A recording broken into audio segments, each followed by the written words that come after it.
All right, all right. So I'll introduce you to my dear chat. So this is Clossius. Hello. What I can tell about you, you're a professional Go coach, right? Yes, I am not a professional Go player, but I am a professional teacher. I make my living teaching Go. Okay. Um, I have to confess, I've never played Go. mm. Never. uh, All my knowledge is from the what was it? This movie, The Beautiful Mind, was it? mhm. Yeah, I think so. That's it. So, Have you heard of AlphaGo? Google's deep yeah, mind bot. this program. Yep, yep. hmm How did they So, beat the strongest player in Go? I think I read some headlines. mhm. Yeah. So, AlphaGo kind of gave Go this big boom and let everyone know, like, hey, this is a game that exists. But yeah, before that, like, not many people knew what it was. Barely, like, even chess players might have seen it, but it was more common for like a computer scientist to know what Go is than a chess player. And now it's like, oh hey, there's this chess players actually know what this thing is. Like, finally, we could actually have a conversation with them, and they might understand that hey, we're like-minded individuals. We both play board games that everyone thinks is a nerdy hobby, and we just dedicate our lives to it. And so yeah, um, I think you're live on my stream as well. Hopefully, everyone on my stream can hear you. All right.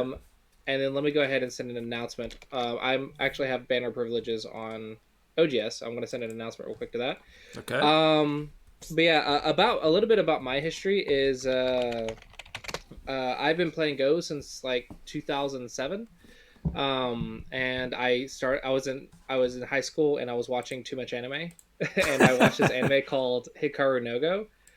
And then it was about this kid who just learned how to play this board game. I was like, that board game looks cool. And as a kid, I copied everything that I saw in anime.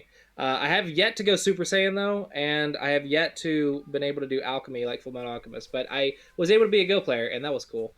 So I did that, and then I never stopped. And here, like 14 years later, I'm actually doing this as my living. So how many years does one need to spend to, let's say, learn Go at okay level? A month. A month? Wow. Yeah, define okay. Okay being that you could just play the game with someone. Would I have a chance against the world champion? Let's say I just learned something and Oh, I'm very lucky. against like professional level. Yeah. With handicap or no handicap. Okay, I guess that answers it. like half of the piece is not there, right? I mean, Yeah, right. I Um, get it. yeah. I mean, along never. Okay, I see. It's the same in chess. Okay. Yeah. So I've been trying to like understand like chess rankings a little bit more, and I think a good example would be like would the average chess player who just plays casually and for fun at their local club be able to beat like the top players in the world? No, never, right? And the hard thing about Go is there isn't an environment for Western players or English speaking players to become a professional at the Asian level, because Asia's been doing this for hundreds of years and we've been doing it for like 100 years or Okay. less. So we just don't have the environment for it yet. Like it's hard to even like with chess, you can just go to a chess club, but with Go, it's like, oh no, you have to make your own Go club and teach people how to play. Right, right. That's kind of what it is. Now it's been doing better, especially thanks to Google's AlphaGo. It's been doing a lot better. It was until COVID hit, and then it was like, okay, well, now no one's meeting again. Um, Wait, but you're still playing online, right? I imagine it's possible to play Go online. Is oh it yes, popular? yes, for sure. I pretty much did all. I moved all of my efforts online to teaching and stuff, and it's decently popular, but it's popular is relative, I guess. So compared to chess, absolutely not. Mm-hmm. Like our Western Go server maybe has like 2 or 3 thousand people on at one time, whereas chess has like 10 to 12,000 on each server. Um, and then if you look at the Asian servers, yeah, it does really well, but in the West, it's still growing. It's still a relatively new thing. Right, right. Well, all right. I mean, what I can say about chess. So chess has been, at least for me, a huge part of my life. I've been playing Mm-hmm. chess since age 9. I never really imagined I'm gonna be a professional, but now I am. So I'm a Awesome. full time chess professional, a chess player, chess coach, author, Hmm. and now also So a you're streamer. a professional player, correct? You Yep, compete and earn money. yep, yep, That's yep. awesome. That's Yeah, awesome. at least I want I wanted to do pre-COVID, that. It was just too hard. pre-COVID times, definitely. So I've played against some of the best players in the world. Yeah, so I'm not That's obviously awesome. as good as them. So there is like the Hmm. scale. I don't know. In Go, I understand you have like these dans, right? I don't know. The more Hmm. dans you have, the stronger you are, right? It's something like that. Is it? Yeah. Yeah. In Uh, chess, pretty much. yeah. In chess, it's there are titles. So there's but those first titles don't matter. Then there's FIDE master. Then there's international master, and then there's grandmaster. So grandmaster in chess, that's like a black belt. So that's like a black belt in karate. Well, okay, I have the grandmaster title, and the highest only is the world champion, naturally. But there's so many grandmasters in the world. There's something like 1,000 grandmasters. So it's insanely high contested a game. So it's very very difficult. And in order to get to the top, you just you just need to study. I don't know, since the young childhood, have super talent and a lot of Mm. resources. It's the chess has developed so much in the past years, and yeah, now online it's booming. That's cool. Yeah. I also saw like the chess Twitch channel like exploded in popularity in recent years.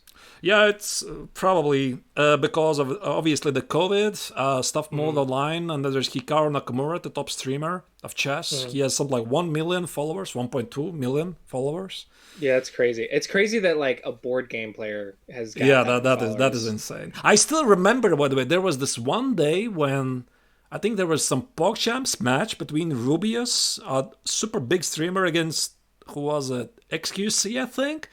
There Hmm. was something like 300,000 people watching chess at the same time, so it was more than GTA 5 and what was it, League of Legends. So I thought, oh my goodness, what is happening? Where the world is Yeah, heading? I mean, this is crazy. Anyway, right. that's cool. I wish you would learn to play Go, but I saw a clip. Someone showed me a clip that he's like thought Go was dumb. I mean, I I was guess like, well, that sucks. I guess I can learn something today. So this is why we are organizing this joint training Mhm. session. So I don't know. I mean, what is your approximate level so that I can at least understand? I mean, Um, in chess, I think my level was around 1100, 1200. I've done this a okay, couple times, and people try to give me tutorials and stuff. And basically, it's I'm trying to understand like controlling the center and making all the pieces active and making every move have meaning, and then of course not walking into a capture, which is something. And then I'm also like learning the terms and terminology and stuff. I would say maybe I'm learning how to read two moves without dying. Like you, just be like, okay, if I move this piece here, what is their likely response? Defend, okay, and then I could do one more thing, and then that's about it. That's about as far as I can read, and even that's like not very accurate. But that's about my skill level, whatever that is. But yeah, maybe 1100, 1200, okay, okay. Yeah, something like unfortunately about chess, if we compare with another unique online phenomenon like poker, a that. poker Hmm. exactly like chess can exist on the board and online. Poker, it's very easy, right? You just learn something, some basic stuff. You go play against somebody. You even have some chances against the world champion. In some hands, you just get lucky. You just flop it this huge combination, and you're winning against the best of the players in the world because of luck. In chess, that's impossible. And in order to Hmm. get very good in chess, I would say in order to become a grandmaster, you need to be studying chess card for 10 years. Yeah, Yeah, it's so, the same something with like Go. that. So that's Isn't it? insane. I think it's like in Go. I think it's the same with chess. You have to get at least 10,000 hours to get to professional level. Oh, okay. Yeah. Right, right. All right, all right. So, by the way, I think I forgot to ask, do you have an account on chess.com? Because it would be easier for us. I did, and I forgot the password, so I made another one. So I'm Clossy instead of Clossius. Instead of what? Clossy, Clossi, instead of Clossius. Can you spell that again? Yep. Clossi. SSI Yeah. Glossis. No, not Clossius because I forgot the password. It's just Not Clossius. the C L U. O. There's no U, right? Yeah, just CLOSSI. Gloss C. No S in the end. Yeah. Gloss C. Here Okay, okay. Got it. All right. If you can log in, then I Yep. can create. I guess we'll start with the chess part. Okay. Yeah. Just a second. I'll try to invite you. I'm not sure if I can invite you if you're not in the friend list. Let me go to the live chess.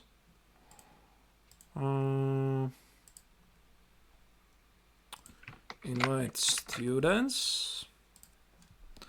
So theoretically, you should be able to get it right now if you're online. Mm-hmm.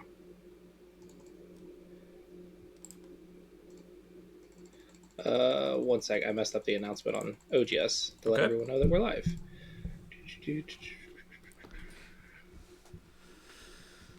My chat is excited about the Go part. Oh, cool. That's awesome. Yeah, I That's mean, awesome. Okay. me too, me too. I'm on the chess.com. What do I look You for? have to go. Oh, just a second. Let me do it again. So you have to go play Play live chess. Not the first option, the second option. Live live chess. chess. Okay. And that's it. Just sit there. Just sit there. Okay.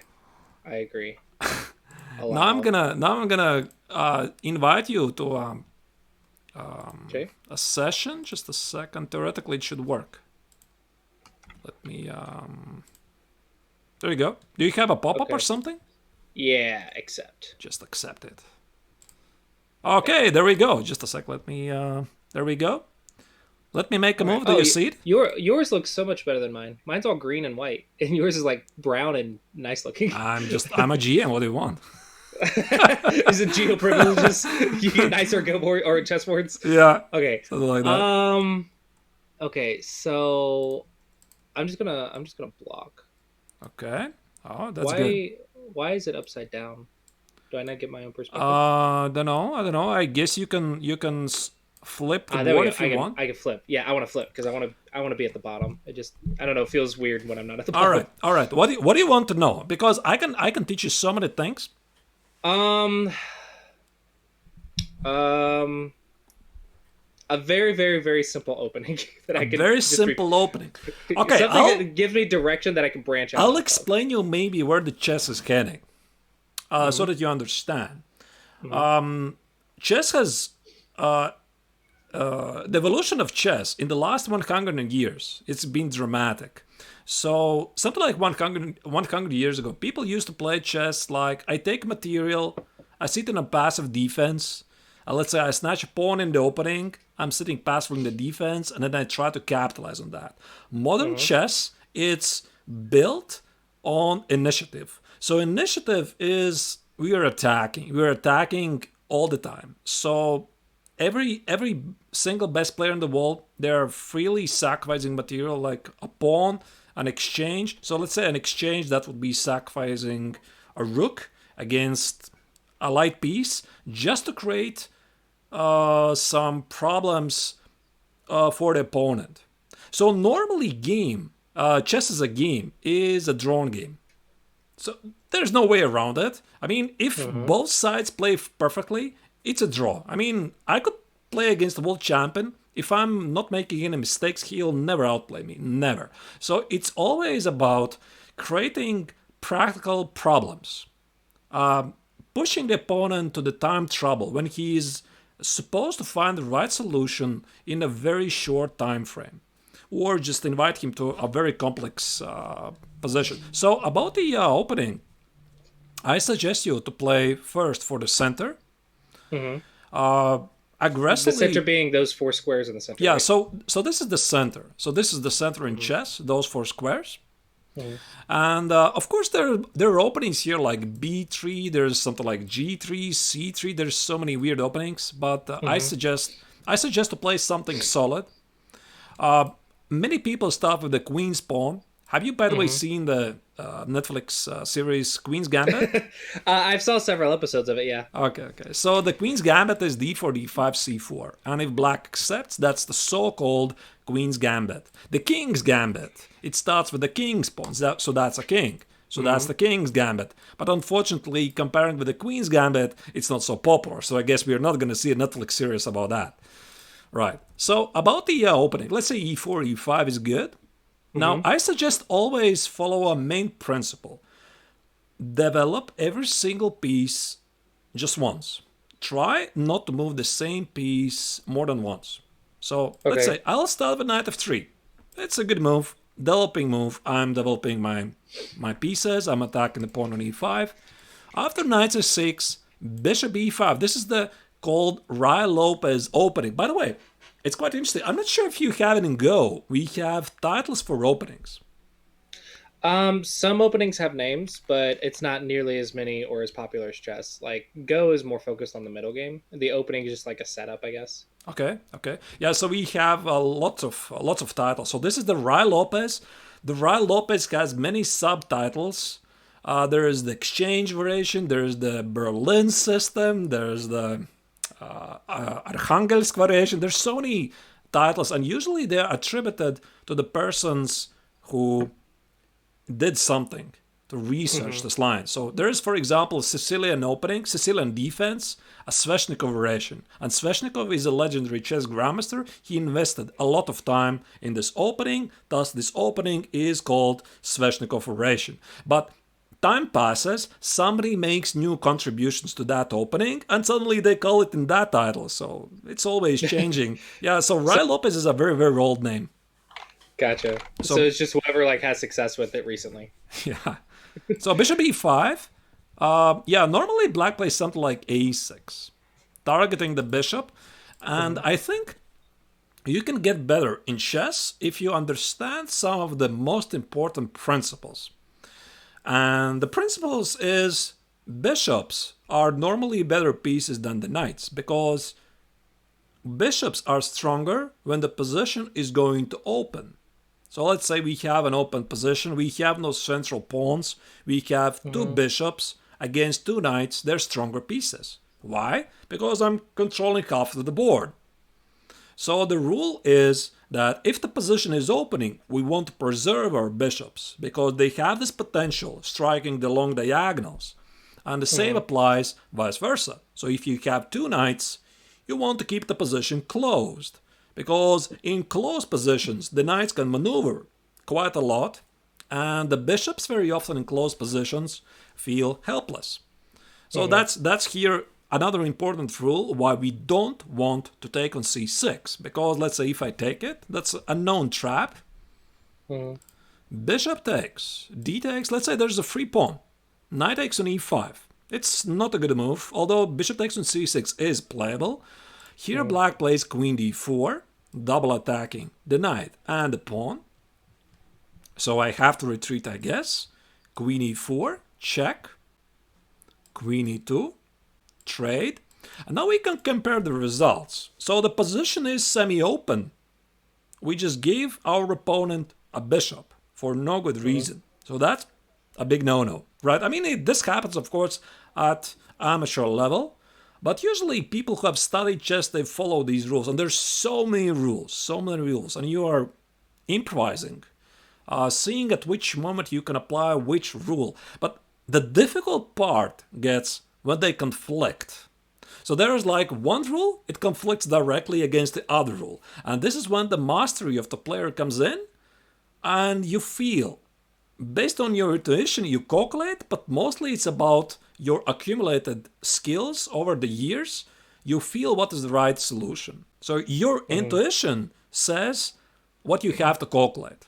So that's how typically it is in chess. So I see, okay, this is bad. I mean, I just don't want to calculate this. The position is open. I don't have two bishops. No, I'm looking for something else. Okay, this is an opening phase. I know this, but that's how typically good players are thinking. So instead of this, bishop a. Okay, so to see if I'm following, in open positions, bishops are better, but in closed position, knights are better Knights are because bad. they can jump over stuff. Knights are bad. And then there's a lot of rules, but when rules conflict, it's up to your intuition and experience. There are probably some rules which have high priority, and I think on top of it is the king's safety. So the king is your protective detail. I mean, you need to protect it, right? I mean, you cannot leave it wide open. Sometimes there are some exceptions when you're using the king as a piece. Now, this is a very, very complicated topic. We're not going to talk about this right now. But normally, you have to build a brick wall in front of the king, just like this, and just keep it safe. Right. So bishop e5, let's say bishop b5, a6, bishop a4. Unfortunately, we wasted the tempo for the bishop. But, I mean, opponent also wasted the tempo on a6, so I guess it's okay to retreat. Now, let's say black plays something like knight f6, attacking the pawn. We play just d3. We protect. Opponent, again, is trying to spend a single tempo for... What if I had gone b7 to b5? Isn't that making It's possible. It is possible. That would be another line, quite a popular line, but that's a line that usually happens at my level. When I try to use the bishop, they just push me back, and I'm like, I'm touching this piece too many times. I imagine here black would be sort of concerned about the well-being of the pawn on e5. So you can, let's say here white just played d3. Now you're concerned. Now there is bishop takes on c6. There's bishop c6. There's knight e5, and you don't have this queen d4. Right? Because remember, this queen d4, the pawn is protected now by the pawn.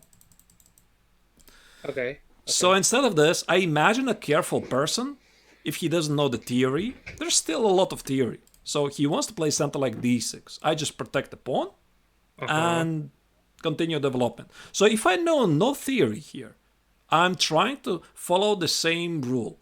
Every single piece is moving just once. Okay, bishop b5, bishop a4, that's a slight exception. Maybe I should have shown you a different opening. But again, I choose the one of the oldest openings. Okay. And here, let's say I know nothing what's happening. I'm castling. And I think it's a great idea to castle as quickly as possible. But I suggest you to make up your mind. Where do you want to castle? Because you can castle both ways. You can castle long. You can castle short. So short castle, that is the conservative way. I mean, if you just want to play some normal chess in the park, just play short castle. If you're looking for some kind of adventure, the adventures normally start with the long castles because you're normally positioning the king on the other side where your opponent is going to position his king. So let's say I'll show you an example how an attacking chess is developed. Let's say instead of the castle, let's say I'm just playing knight c3 and developing a knight. Should be good. Bishop e7. Let's say I don't know what's happening here. Bishop e3. It's not a good move, but whatever. I'll just develop a piece. And now black makes a castle. So if you're looking for an attacking chess, you're looking for a way to generate initiative, what do? You castle the king the opposite side. So it's something like queen e2 doesn't really matter. Let's say the opponent, whatever, develops a piece, a long castle, and that's it. You have the entire king side at your disposal. You are moving everything towards the black king. Your opponent essentially is going to do the same at the queen side. So what is the queen side? What is the king side? I apologize about those terms. The starting. Do you know that? Right? Yeah, the queen side is like this is the queen side. This is the queen right side. This is the queen. So it's just the bottom right corner. Now everything that is to the what is it to the left is the queen. That is the queen side where the queen stands. Everything that is to the right, that is the king side. So that's how when I'm talking about somebody about what's happening in the game, I have this big attack at the king side. So okay, I understand it now that you're talking about this quadrant where the black king is hiding. So I'm proposing to start an attack at the king side, and normally every single attack starts by pushing forward the pawns. So let's say our opponent is oblivious. He doesn't know what's happening, and he sees, oh my goodness, my opponent is just gonna start this big deadly attack. I mean, what should I do? I should defend. So he starts to defend. Let's say he plays king h8, for whatever reason. h3, knight g8. He's overly concerned. There's a big attack. g4, h6, yet another bad move. Rook g1. Your plan is just get to the black king. You're opening some files, you're opening some diagonals, you're trying to get to the black king, you're trying to create some threats. And in chess, it's very rarely, at least at the good level, there's very rarely like, oh, there's mate in 5. It doesn't happen like that. You slowly build up. You slowly build up your chances to checkmate the opponent, because in game of chess, the game ends when you checkmate the opponent. That's it. That's game over. But normally, people resign. So let's say we are playing a game of chess. I'm playing against a competitive player. He can even resign when he's down a piece. So he resigns. It's a resignation. It means I understand I'm busted. I understand I have no chance against you. So let's not waste my time. Let's not waste your time. So I'm just resigning. For example, I think that's a very nice comparison with some sports. Let's say tennis. You cannot resign, right? You are playing this hopeless match against, let's say you're playing against Federer. You're just playing a Grand Slam first round tournament, first round against Federer. You're down 0-6, 0-6. The third set is 0-4. What do you want to play? I just want to resign. But you cannot resign. You have to play. I played tennis in college. At that point, it was like, I want just 1 point, dang it. I just want to resign without the game. I mean, I have no chance there. Yeah. But in chess, you can do that, actually. Because you just blunt, okay, whatever, I just resign. So it's so easy. You're not being tortured anymore. And yeah, of course, in other sports, in football, that's impossible. Okay, we just resign, right? We are losing 0-3 after 15 minutes. We just quit. Okay, we just walk away. Yeah, that's impossible. So continuing about this game, we're just looking for ways to get to the black king. Something like, I don't know, f6, h4, I don't know, something ridiculous. King h7, g5. And around this moment, it should be already quite apparent that white, we call it, white has a very dangerous attack. So we have some open files, we have some open diagonals, there's some threats, and essentially we're trying to get to the black king. Let's say he is helping us, we just want a piece, h takes, there's a pin, and eventually we're going for the mate, and maybe the opponent in the end ultimately blunders it. So that's it. So that's the very basic principle how we are playing chess. We just want to checkmate our opponent's king. And now that you wind back things, how did this happen? Where do you think was the mistake? What black did? What did defense without aggression. Defense against aggression. And this is exactly the difference how chess has changed over the past 100 years. Because people used to play so defensive. You couldn't imagine, I mean, how chess is being played today. This is insane. So there's two crazies playing against each other. One of them is attacking at one side. The other guy is attacking at the other side. There's a complete bloodshed. Pieces are flying left and right. And I finish with something like a perpetual. The kings are walking in the middle of the board. And that's a high-level chess.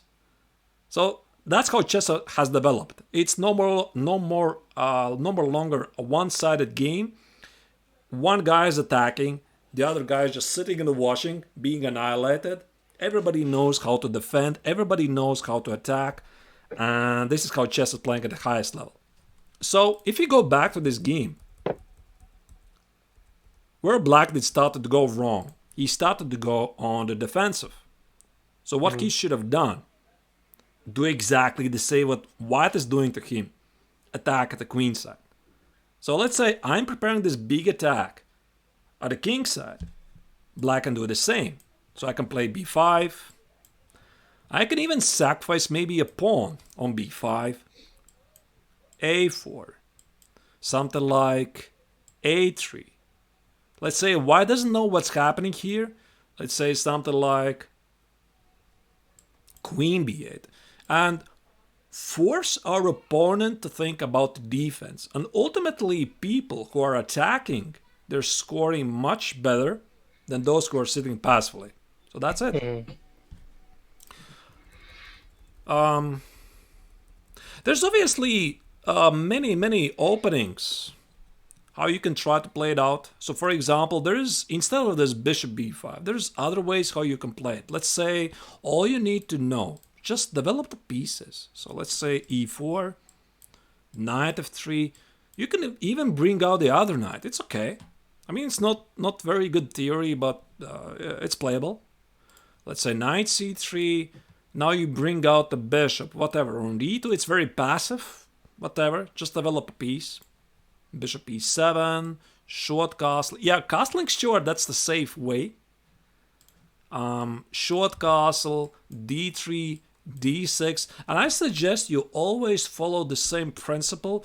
Don't touch the same piece twice in an opening.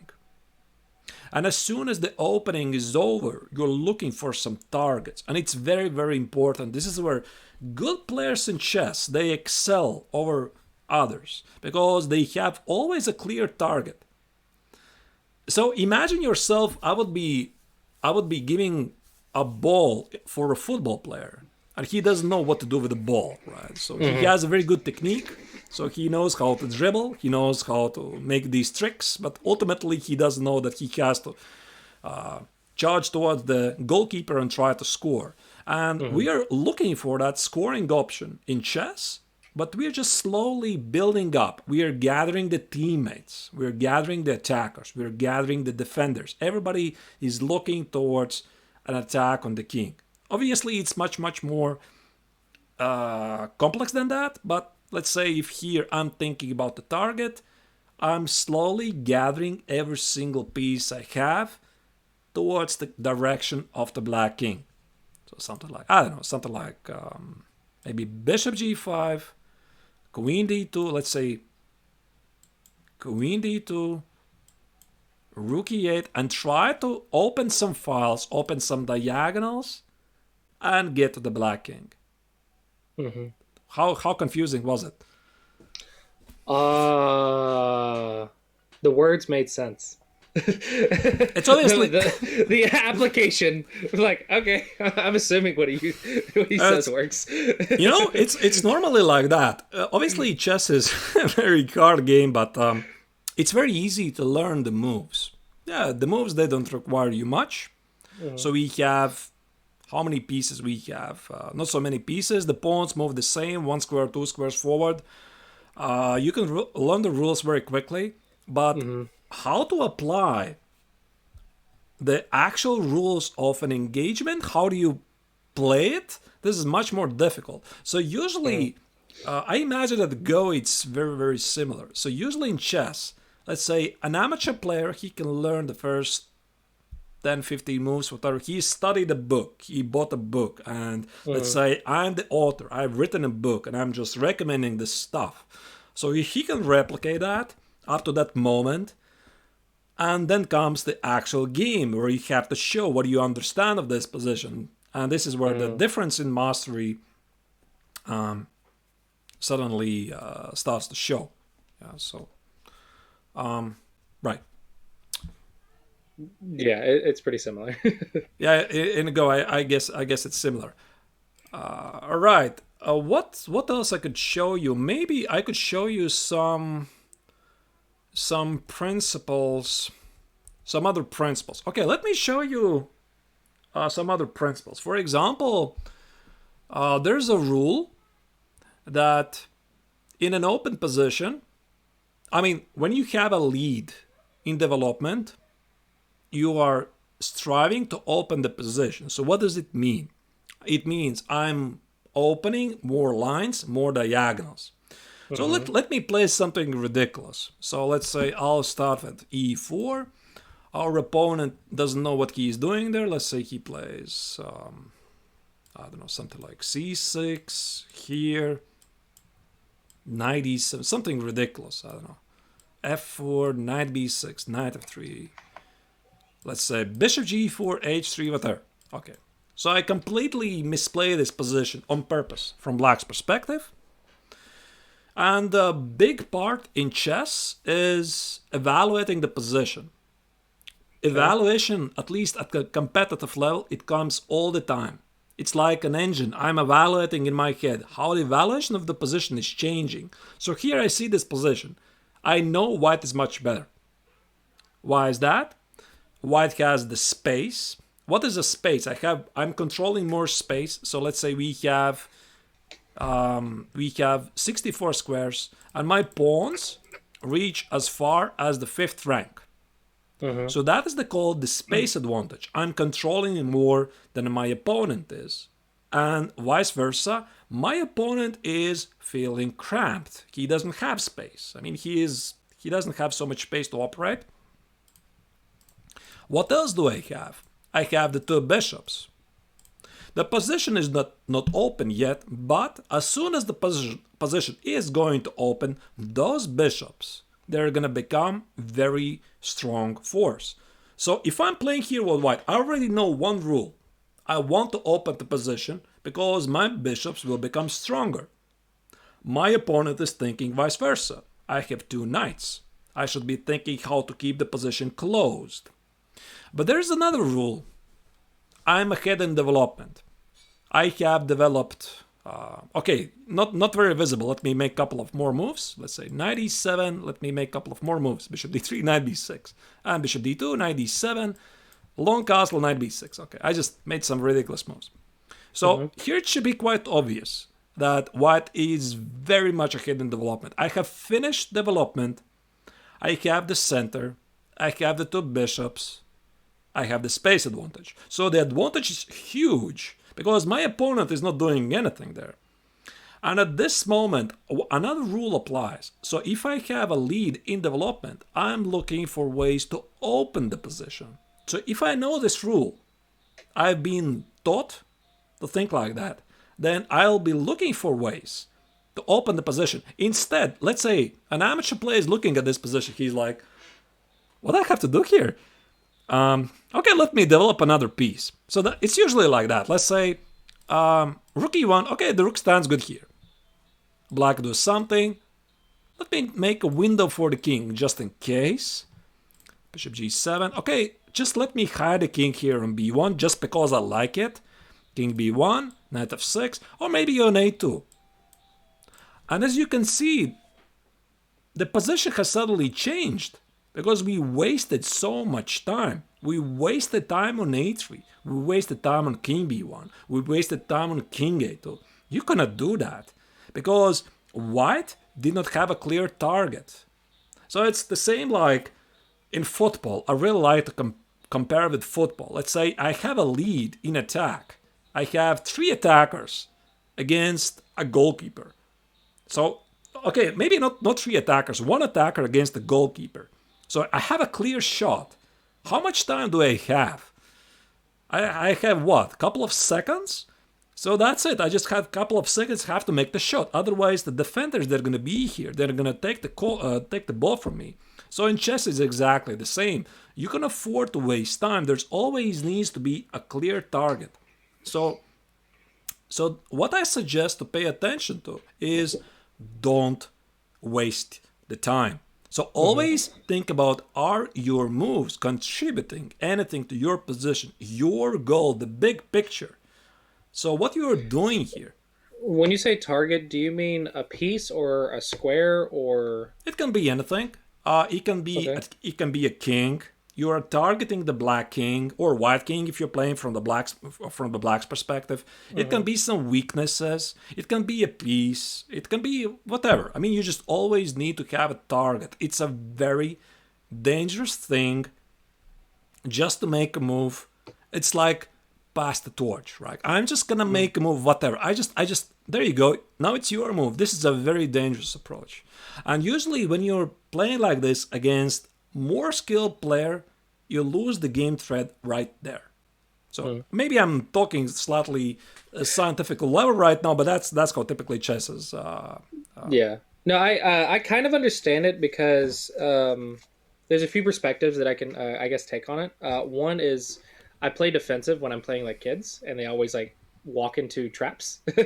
So when I was teaching, I taught chess and Go in some elementary schools, and my strategy then was don't miss a piece getting captured, just move forward and wait, and they'll defeat themselves. But I'm thinking as an adult, facing an adult probably wouldn't work, right? And then I'm also thinking from Go. What you're saying is actually about the professionals is actually true in Go as well. It used to be about making your moves look nice, work well together, and make large positions or make positions that worked really well together. And then as AI came out and Korea ended up taking the lead in the world, it became more and more and more about aggression. And now, Hmm. especially with AI, it's all more about aggressive play and reading, more than it is about making good shapes. So yeah, Go is also changed in that direction, and I want to say it's because of AI. It's not just because of AI, but AI definitely pushed it along a lot more. Um, and I It's just think that's it's a just broader exactly the thing. same. We have also the AI, or the so-called engines. There's Mm-hmm. some neural network engines. We have changed the attitude towards some certain positions completely. So I still remember evaluations of certain positions. I have printed books which, let's say, I open a certain position. They say, "Oh, this position is bad because white loses a pawn. That's bad." I switch on a modern chess engine. The engine says white is winning. So it means Yeah, we had the exact same thing happen with one of our variations. Everyone knew this one was not good. Don't do it too early. It's used for later. Everyone knew it. It was common sense, right? You teach it to beginners. It's common sense. AI came out. I was like, no, this is a good move. What are you talking about? It is a good move, and now everyone plays it. It's right. very common. Yeah, but in chess, It's really funny. like you mentioned about the aggressive approach in chess, it's very very popular. The engines have changed our way of thinking, especially at the highest level. Maybe not at the club level. At the highest level, definitely, and Mhm. it's a very normal strategy. I sacrifice something like a pawn for whatever. A lead in development. I sacrifice a pawn for a space advantage. I sacrifice a pawn for some better control of some better squares. Or even I sacrifice a pawn with black just to get Mhm. a good development. That's it. I mean, it's changing. It's changing all the time. So I wonder if I could ask a question. This might actually interest your chat as well. Is there certain so when I teach Go, like I understand like the aggressiveness is really important at the high levels and stuff, but a beginner, I tell them don't be aggressive because you'll just die because you don't have the reading yet, right? And I'm wondering, is there certain tactics or skills you should learn at certain levels? Do you do that in chess Yes, a little bit? chess is a very tactical game. So if you want to teach a kid, it doesn't Mm-hmm. have to be a kid, somebody who has started to play chess, Mm-hmm. tactics is what you start. So chess is, let's say, we can divide it in many parts, but it's a tactical game and it's a positional game. Mm-hmm. And it's much easier to teach the tactical game because it starts with checkmating ideas, the Mm-hmm. patterns. You recognize various patterns and you study them. You study them, you repeat them, and you test them in various setups, and you train the so called intuition. So, the intuition is your subconscious knowledge, which you cannot really explain. You've seen this position something like 10 years ago, but it stays there. And Mm-hmm. when I have a similar position, there are millions of combinations, obviously, but if I see something similar, a similar idea, my subconscious says there's something here. And I start to calculate, wait a second, does this pattern works here or not? And this is how we I'm calculating this line, and maybe it works, maybe it doesn't. I mean, it only means that my intuition recognizes something familiar, a Mm-hmm. familiar pattern, but maybe in this exact position it doesn't really work. So studying tactics, the so-called puzzles, is a great way. I mean, it's a great way how you can develop your skills in chess. Various websites, especially chess.com, we have a dedicated section for puzzles. So there's for various levels. You can start at the total beginner level. You can gradually improve your rating, get harder and harder and harder puzzles, even insane puzzles. I'm torturing myself once a week solving insane puzzles. I just want to do this. I I do get this. I just get I some tell my students drive. to do the same thing. I go, we have a whole spreadsheet of puzzles, and I'm like, just do these, Right. do these. It's like thousands of puzzles, and I'm just like, all right, do those, do them all 3 times. Right. Yeah, practice makes perfect. If you want to get good. But I mean, you do agree, right? I Yeah. mean, practice makes perfect. You practice it. You practice it. You practice your tactical skills, and the positional game actually comes later. So if I want to teach a kid how to properly play a game of chess, I first teach how to attack. That's it. When he learns to attack, he is highly skilled. Okay, but maybe not highly skilled. He is a skilled tactical player, but he doesn't understand nothing of positional chess. This comes with time. So we are gonna teach him these middle game techniques, the end game techniques. Oh my goodness, there's completely different chess. I mean, you can compare what's happening in the opening phase, what's happening in the middle game, end games. There's even a saying, I'm playing against a youngster, and there's even a saying, I think it comes from the Russian language, take the youngster to the end game. That's it, because they know nothing about endgames. It's completely different chess. It's completely different rules. So you teach these things for somebody who has started to play chess at a later stage. And kid, he still doesn't know these things because he just learned to play aggressive chess. So if I'm an experienced player, I'm playing against a talented young guy, let's say from India. He's super sharp. He's calculating the lines. What do? I just tried everything. I just take him to the end game because I know I have a lot more experience in the end games. Well, he does not. So typically works like that. About the Interesting. about the position. For example, I just want to go slightly back. Let's say we have this position. Instead, I won't waste any tempos on a3, king b1, king a2. I know I have a lead in development. So what do? I open the position. So I know this rule.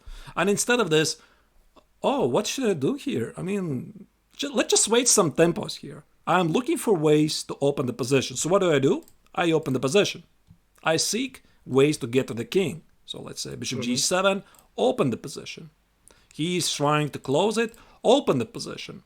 And his position very quickly collapses. Let's say bishop f8, open the position. Open. Seek attack. Maybe I already slightly misplayed it. Knight e4, and ultimately, let's say my opponent blunders it. Okay, I slightly misplayed it, and I delivered the checkmate. So that's how it goes, because I have clear guidelines, what I'm supposed to do, and they help me. Sometimes it's not so easy. Yeah, sometimes it's not so easy, and okay, but that's a different topic. At least I believe at the club level, you can play like this. It should be fairly simple. You'll learn quite a lot of rules. So let's say there's a rule.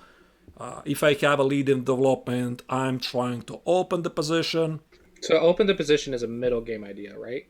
Not only. It can be. Game? I think that's actually a common mistake. I know some people think like this. It's like, I'm going to finish the opening, and then I'm going to start to play.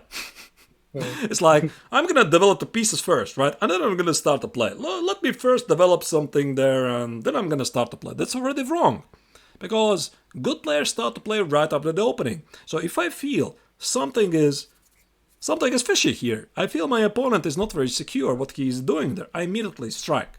So he has a natural reaction. What he does, he goes on the defensive. That's it. I already started to take over the game right after the opening. So I think it's very, very important to have a clear plan what you're doing right after the opening. Maybe it's not going to relate to the club level players, but if you want to play at a good level chess, that's what you would have to think about. Gotcha. It's interesting. So we have about like 1 hour for each side. Should I play something or? Oh yeah. I can try. We can play a game, and I'm gonna. Okay. We can use the same board. Okay. Let me reset the board. You can. Okay, you're gonna be black. All right. I'm gonna play something. Let's say e4. All right. What are the odds I can beat a pro? No odds. No odds here. No odds. No. During the game, you have to tell yourself you can beat a pro, right? Is in the review that you humble yourself, right? That's what I tell my students. I'm like, no, in the game, you have confidence in your decisions. You can beat a pro in the game. After you lose, then you humble yourself and say, okay, now it's time to learn. All right. So obviously here I have number of moves. So knight f3 is the Okay. most popular move. So okay, let me play knight f3. Cannot be wrong. So So you want to develop a piece. I'm attacking your develop a pawn. piece. I am getting attacked. So I want to So defend knight in a move, I calmer guess way. it makes a lot. Yeah, knight c6 is the oldest move. Okay. So instead of the bishop b5, I'm gonna play bishop c4. This is the Giochi Piano, or the so-called Italian game. That's a very, very ancient opening. People used to play this up like 500 years ago, and they're still playing. Okay, so my pawn's under attack, and I don't want to move my king up there to defend it if I can help it. So you're But if I always move my thinking pawn about, I up, need to castle as quickly as possible. right. I want to play active. I want to fight for the center. I want to develop the pieces. And I don't want to blunder anything. I know it's quite a lot to handle. For example, here, if you're gonna now play I knight want of to 6, go- that's a big theory. Yeah. So if I move the knight and you capture, then I'm going to have to take it with my king. So Which is knight do you want to this- move?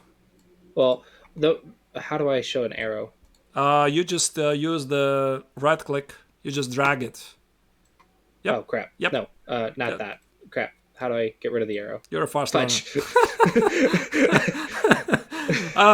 So Yeah, I was that's thinking good. if I move my queen here, I could defend while also getting the queen out of the way for the castle. About the queen, there's another rule.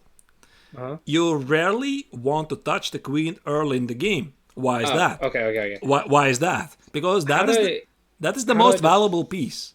Mhm. So if I'm gonna attack your queen, let's say with a knight against your queen, what you're gonna do? You're gonna retreat because you're not interested to trade your queen against my knight. So you're gonna lose time. Gotcha. So how do I defend this pawn without moving my king? I guess you can play. stuck on I that. guess you can play knight f6 or bishop c5. Those are the two popular moves. Knight f6 allows knight g5. Oh, that's some big theory. If you're concerned about that, you can play bishop c5. So bishop c5, I think that's a reasonable move. Well, I was thinking if I go there, you go there, and then I have to go here, and I can't castle. Yeah, but I don't want to sacrifice a piece because my bishop is worth. What do you call it? I mean, whatever. 3 pawns, Three or 4 pawns, 3 watermelons, whatever. There's so many ways how you can scale it. But So getting the king not castling is not worth 2 pawns. no, absolutely not. Absolutely Okay, so not. I can just ignore this whole thing. Yeah, you can ignore it. I'm not going to do that. Okay, let's see. So let's just ignore that and back to. So I can attack your pawn, and that's what you're saying with the knight. Okay, knight f6. Now I'm following. Okay, knight f6. I won't play knight g5. Let's say I didn't know this move. And I'll play something more human. Let's say you're attacking my pawn on e4. So what do I want to do? I want to protect it. I want to fight for the center. I want to develop my pieces. How do I do that? So I think there's one move which qualifies for that. Is d3. Cannot be a mistake. All right. Pieces I can develop is here, and then maybe these if I move the pawns. But I probably don't suggest you want to follow yet. always a single rule. Don't touch the pieces. You don't know what to do with them. That's it. So about the bishop on c8. So that's the queenside bishop, which still cannot move. I suggest now on c. It's This the, one, yeah, yeah. that's the dude which is not moving. So I suggest not to touch the piece, which is Okay. not doing, which you don't know. So So bishop. either this or some pawns. Yeah, right? yeah, bishop. That's the correct piece. I think you want to castle as quickly as possible. So I want to. This is the piece that I want to touch, and then I want to move it in a way that's active and develops. I like this square right here because it also touches that one, which I think is these That's a good square move. pieces are special. That's a very popular move, and this line has been played at the highest level. So yeah, nothing wrong about this. So let's say I'll just develop my king. Let's say short castle. Okay. You can also do the Um, same.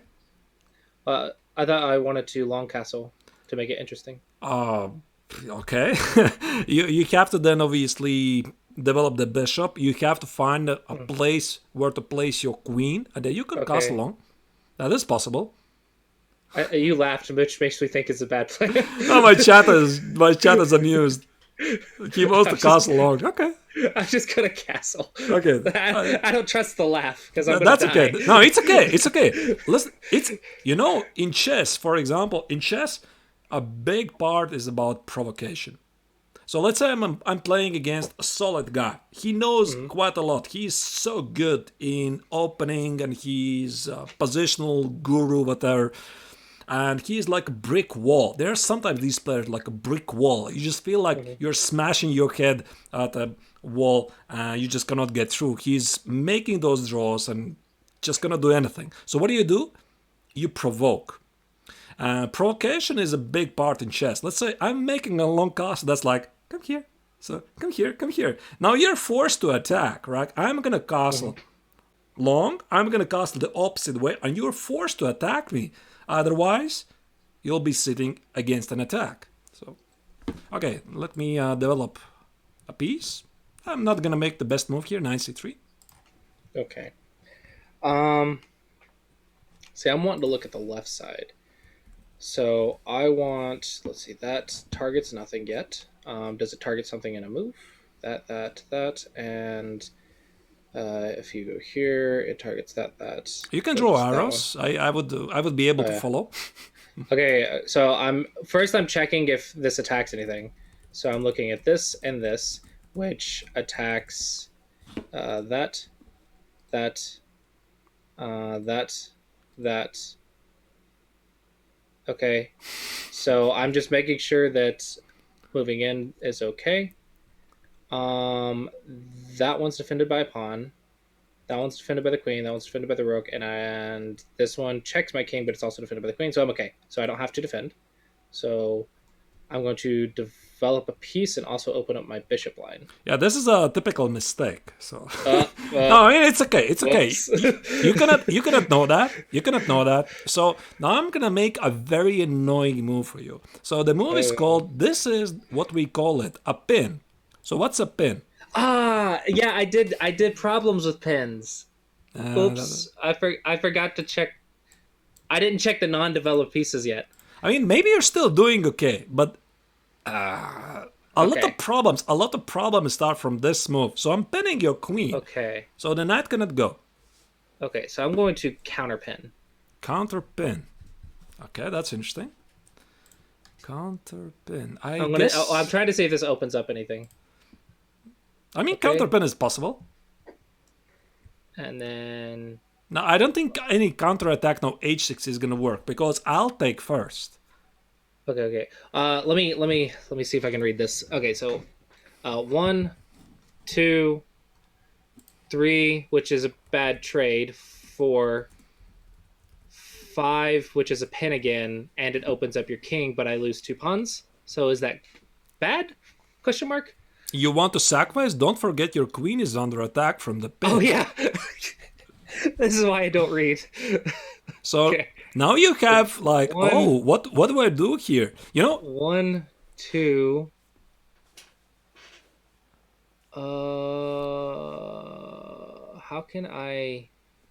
How can I move this or this and you cannot. forcing? You cannot move. That's a pin.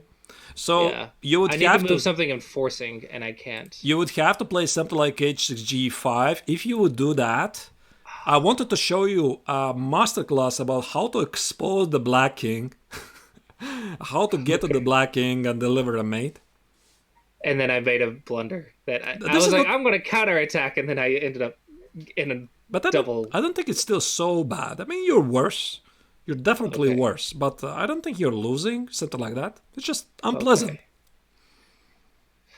And there's no strategies that it's okay to get a couple pawns behind to open up some squares What do you mean? What do you mean? like that for that just to open up the line. You can do that. I think this would be actually an interesting idea. Let's say if you had the queen already here, then you could Ah, sacrifice a piece for 2 pawns. Then you would have knight g4. You would have something there, but you don't. You simply don't. ah, I wouldn't play this otherwise. If you had this okay. opportunity, What about this one then? And this one. yeah, you can. No, I'm not gonna take with the pawn. I'm gonna take with the queen. Oh, I thought you said don't touch a queen. No, wait. You counterpinned me. I just Uh played huh. h3 to get rid of your pin. So Uh huh. if you're gonna take on f3, I'm gonna take with the queen. I'm gonna press on your pin on f6, on the knight on f6. Oh, because that also opens up that. Yep.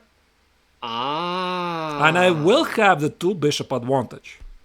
I mean, maybe it's not really relevant. The position is still closed, Uh huh. but the positions they're bound to open. They're bound to open at some moment, and you don't want to give away the bishop just like that. But bishop g4 is a typical mistake. Yeah, Lali correctly says in the chat, black already sort of in the trouble. So it's not like a big trouble, it's annoyance. It's annoyance. Okay. I'm gonna do this just to try to keep it Okay, as even as I can, okay. and then I'm going to develop this piece. Yeah, queen d7, you just got rid of the pin. Now, what Uh-huh. happened? You're losing material on f6. So I'm going to take on f6 right away. Bishop f6. Now you have Okay. to take, I guess. I do. Yep, you have to take. Now, yeah, with the pawn. Okay. Now, instead of the automatic move, queen takes on f6, this is where, let's say, a club level player, he would automatically take queen takes on f6. Let's say, oh, there's a pawn. I'm going to take it. And after queen e7, many people play like this. Let's say I see a pawn, I take it, and then for some reason, everybody feels like he's a guru of the endgames. Everybody is for some reason going to the endgames. Let's say trade off everything and go towards this pawn endgame where they were not gurus at all. So I suggest play like nothing happened. Just continue to playing. So I see a weakness in f6. Instead of queen f6, what do? I include a knight. So knight e5, now you're in big trouble. Because I'm threatening with knight f6. I'm Hmm. threatening to fork your queen. Oh, I'm going for a mate yeah. attack as well. So this is getting unpleasant. I think at this moment, you should already be very, very careful. Because you lose a pawn. You lose a pawn. That's not the end of the game. Against me, it's gonna be the end of the game. But normally it's not the end of the game. But when you're playing against a weaker opposition, you still have your chances. Hmm. So there, no, there, I think you want to remove your king or something. Otherwise, there, this knight of six, either remove the queen, either remove the queen, there. or defend the f6 square. You have three options. Or you can counterattack. Again, you can counterattack, but I think that's a very risky Well, I'm approach. trying to see how many pieces are attacking me. At the moment, I think you need to A pay lot. attention to f6. That's all you need to Yeah. be Well, worried I'm about. trying to think. Okay, there's two pieces attacking f6. If you take it with a knight, it's also open. The knight that's attacking me is also defended. So I'm trying to just understand what I'm looking at. And now what do I do about it? Um. Okay. Um. I think I suggest you to pay attention. Either remove the king, either remove the queen. The position is already bad. Can I go? One, Counterattack. two, Okay. three, The queen as well. 4, 5, Oh, what are you calculating there? 6.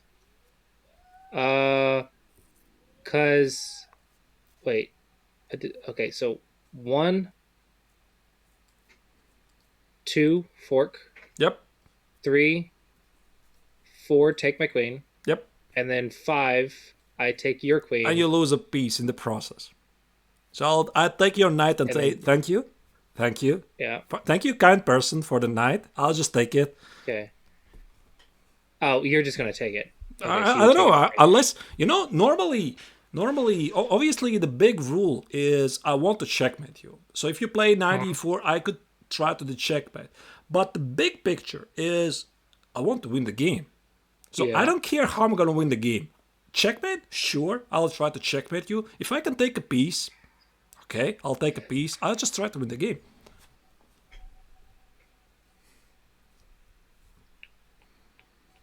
I don't know how to defend this.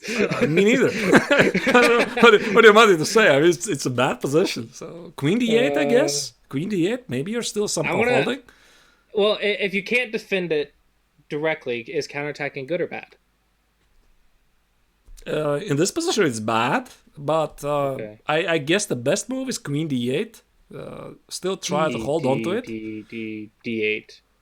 D8. Queen Okay. d8. Yeah, I think so. You're not at least blundering the queen. Okay. Um, what should I do here? I could take the pawn, of course.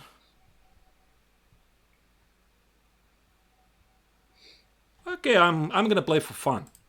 I could take the pawn. I'm gonna make the position for you as complex as possible. I'll ignore it. I'll go for the mate. It's a wrong approach, but if I feel I have an opportunity to finish you faster, I just played c3. I just made it difficult for you to have a counterplay with knight e4. You still have a problem on f6, and you're gonna pay a lot of attention how to deal with this threat. You could defend the pawn on f6. This is what I want you to do, and then I intend to continue attack. So idea, yeah, f. Oh, ooh, what? No, No, no. I think king g7. You had to I try was trying to. I was trying to do a thing. counter attack. Counter attack. Yes, counter attack. Maybe I was trying to be aggressive, but maybe it's bad. I don't know how to win if I don't be aggressive though. Okay. I don't know. I don't know how to win from here.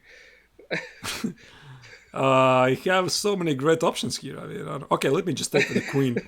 I can take with the pawn as well. Okay, but I'll take with the queen.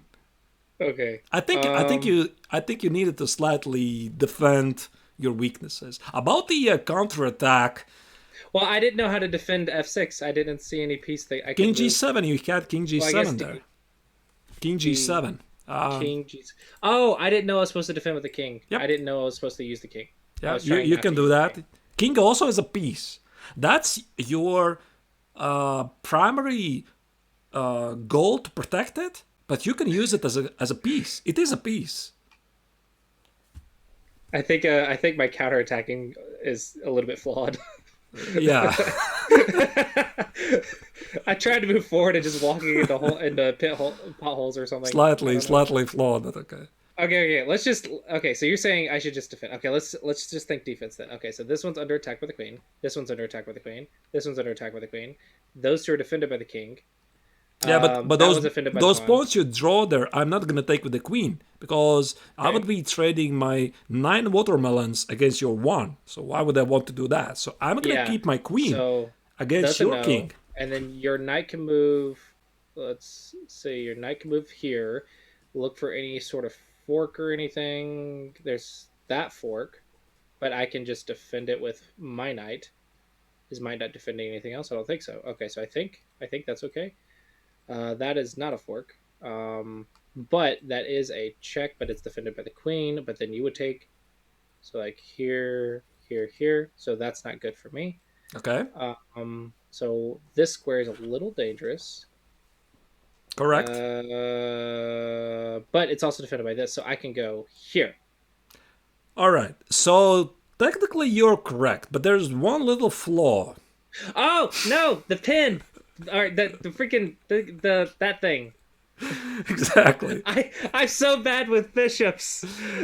By the way, I'm not so sure if you can actually take it here. No, probably you can. Knight of 6. So I'm in check. You already played I, instead of me, I see.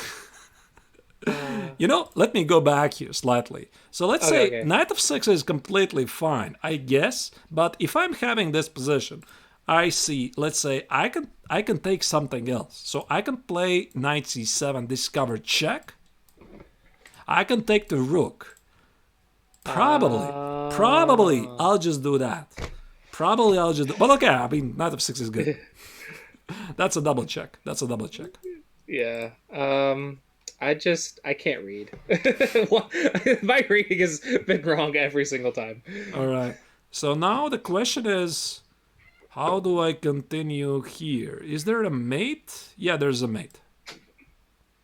So normally when we have this position, Hmm. we show this position to students. Let's say I'm announcing my chat. Dear chat, there's a mate in 3. Do you see the mate in Okay, 3? okay, okay, okay, okay. There's a mate in 3. Mate in three. Mate in three. So the only I see one check with the knight, which is here. So let's do one. Where can I defend? I can't go. Those squares are off limits. That square's off limits. That square's off limits. So I have to go that way or that way.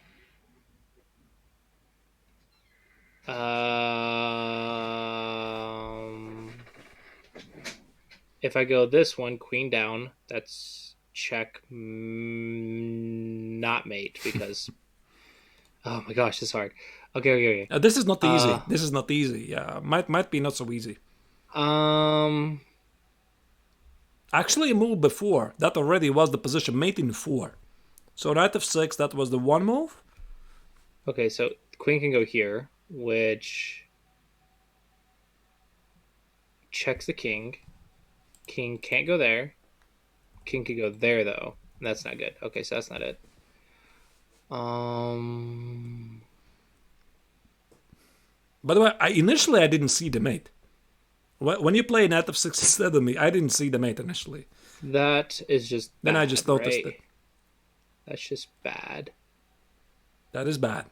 That's just bad. That would be a great move. It would be some kind of a double check. The only check that I see that has potential is here. There's another move. There's another Okay. move. So it starts by I'm pushing your king Oh, away. I forgot you could just do that. But wait. Oh, that's protected by the knight. No, it's it's protected Okay. by the knight, so you have to So take the that one's knight. off. That one's off. That one's off. That one's off. That one's off. So I have to take the knight. I You have to have go to. that way. Um. Okay. And then queen. You have to take with the king. Yeah. So I'm you're trying to find White's next move. you have no choice. Normally, I suggest you have only one move here. So it's either that only one move, or Yeah. there is no So need to calculate the other alternatives. What your opponent is gonna do after that doesn't matter. You have only one move here. uh-huh. So that means you just need to find a move that attacks the king on that square. But I don't see it. I'm gonna show you. Okay. Sorry. That's okay. It's a slightly unusual mate, so it could Okay. be difficult to spot it. That's why I didn't see in seconds immediately. Yeah, and then I just yeah, there's a mate, sure. Okay, so queen takes. Yep, you have to take. Oh yeah. Sorry, I have to move. Boom. Now I give a check. Again, you have the only move. No, no, no, no. No. So here. Yep. And now there's a mate in 1. Ah. Yeah, that's how it goes. So my bishop is protected. My queen is protected. My reading's not good. But I mean, don't worry about this. This is a nice checkmate. Yeah, this is a nice checkmate. But if you go back to the game where started your problems start with the bishop g5. So, Counterattacking. yeah, counterattacking. But again, I think even at the high level, the big problems they start with little annoyances. So this is a little annoyance, this little pin. So it's sort of annoying. So here instead you could have played h6. I was considering to sacrifice a piece. Probably, I don't know. Is it good? Is it not good? It's just a traditional idea. And then I want to play king h1. I want to play knight e5. I want to play 4. I want to target the spin and get to the queen and get to the king. It's a very popular idea, at least at the club level. Create a spin and just hammer it with everything you've got. So I was expecting you to play this. Instead, what you did, you play bishop g4 counterattack. Now, after h3, I think bishop h5 probably was a slightly better choice. But I will play g4. And now you cannot take it yourself because you have a queen under attack. And after bishop g6, this position is what I call it a space advantage. So I've cramped your position. You have cramped pieces. You have a pin. You have a terrible bishop on g6. So I can continue to play something like king g2. I can continue to play knight e5. I can continue to play maybe h4. And this is funny because I'm moving my king. But I'm moving my king to g2 so that I'm freeing the h1 square for the rook. So king is also a piece. It's not always just something that you need to defend. Just put it quietly in the corner and just let it stay there. At good level, it doesn't work like that. Good players are using the king as a piece. So let's say if you would trade a lot of pieces, there's an endgame. King becomes an instrumental piece because it's gonna fight actually for many squares. It's gonna be instrumental piece to fight for the game for the victory. So one thing I'm noticing is that I can visualize stuff. I guess maybe because I'm a Go player, but I'm visualizing the wrong things. I'm just missing stuff. So is it just do more problems and play more games? Yeah. I mean, that's what it is for Go anyway. Yeah. More problems, more games. Practice makes perfect. There's no better formula. I mean, some people they're slightly more gifted. So I don't know how it really works. So it's strange. I mean, how some people are more gifted than others, I don't know it. But ultimately, the biggest gift is ability to practice. I believe so. Because if you're not practicing, you're not getting better. I tell my chat that there are people that are more talented than others, but hard work will beat talent any day. But only talented hard work will be a genius. Yep. I think I can agree. I think in chess, what do you need? I think there's a trifecta. What do you need to be the best in the world? You need a huge talent. Number one. It is. You need time to play the game. No. It starts with the talent. You can be as hardworking as you want. You're not going to be a world champion if you don't have the talent. So the second thing is you need to have a big support. So probably from the parents, sponsors, and what was the third thing? Hardworking. You need to be hardworking. You need to be hardworking because with just a talent, just a lot of support, there's not going to be nothing. So you're just going to be a good player. Or let's say I have a lot of support. I'm hardworking. I don't have a talent. So yeah, I'll be a very good player, maybe. Yeah, sure. But I won't be fighting for the world championship title. And when these 3 stars, they align, usually that's a genius player. So gotcha. That's how it goes. All right. Interesting. All right, you ready to switch gears, I guess? Sure. I mean, what do I have to do now? I mean, I have to... Maybe I'll update the channel. Now it's not chess. Now it's Go. Oh, I was in the Go category this whole time. Oops. I completely forgot to change the game. Just a second. I've never done this before. I've always streamed chess. Just a second. Let me check it. Oh, there it is, actually. It's not Gothic. It's Go, right? Okay. All right. So, are you on OGS? No. Where's the link? What do I have to do here?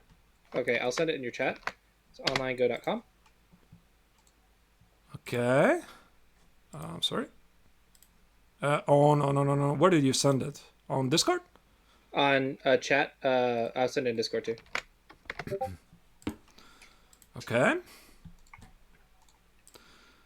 All right. So what do we have to do now? All right. Do you have an account? No. Okay, so make an account so I can do stuff. Sign in. Can I do it? Oh, with Facebook. Excellent. Continue. Yes, yes, yes. I've already linked my Facebook to so many things. Okay, I have account now. Okay, what's your username? Uh, that's a good question. I It, don't know. in the top right, do you see an icon? Yep. Click on It's it. Arthur Snakens. Oh my goodness, that's so bad. Just a second. Just a sec. I'll. Can I post it in the chat here? Maybe somebody can forward you. It's Arthur's. Got it. It's terrible. I have both chats up, so Okay. okay. All right. So I'm going. So let me just tab that. I'm going to create a demo board first, and then teach you the rules of the game. Okay. Okay. And we're gonna start on a small board. Okay. So normally the official size, if you look on your screen, it's 19 by 19. We're gonna start on a 9 by 9 to teach you like the rules of the game, and then you're gonna get to play with some other beginners in chat, Definitely. and just pretty much learn. So I'm going to send your chat a link and you a link.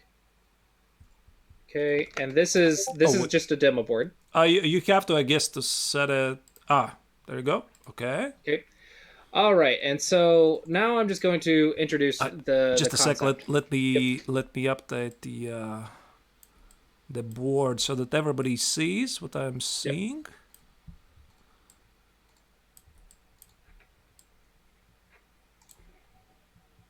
All right. I think I'm ready.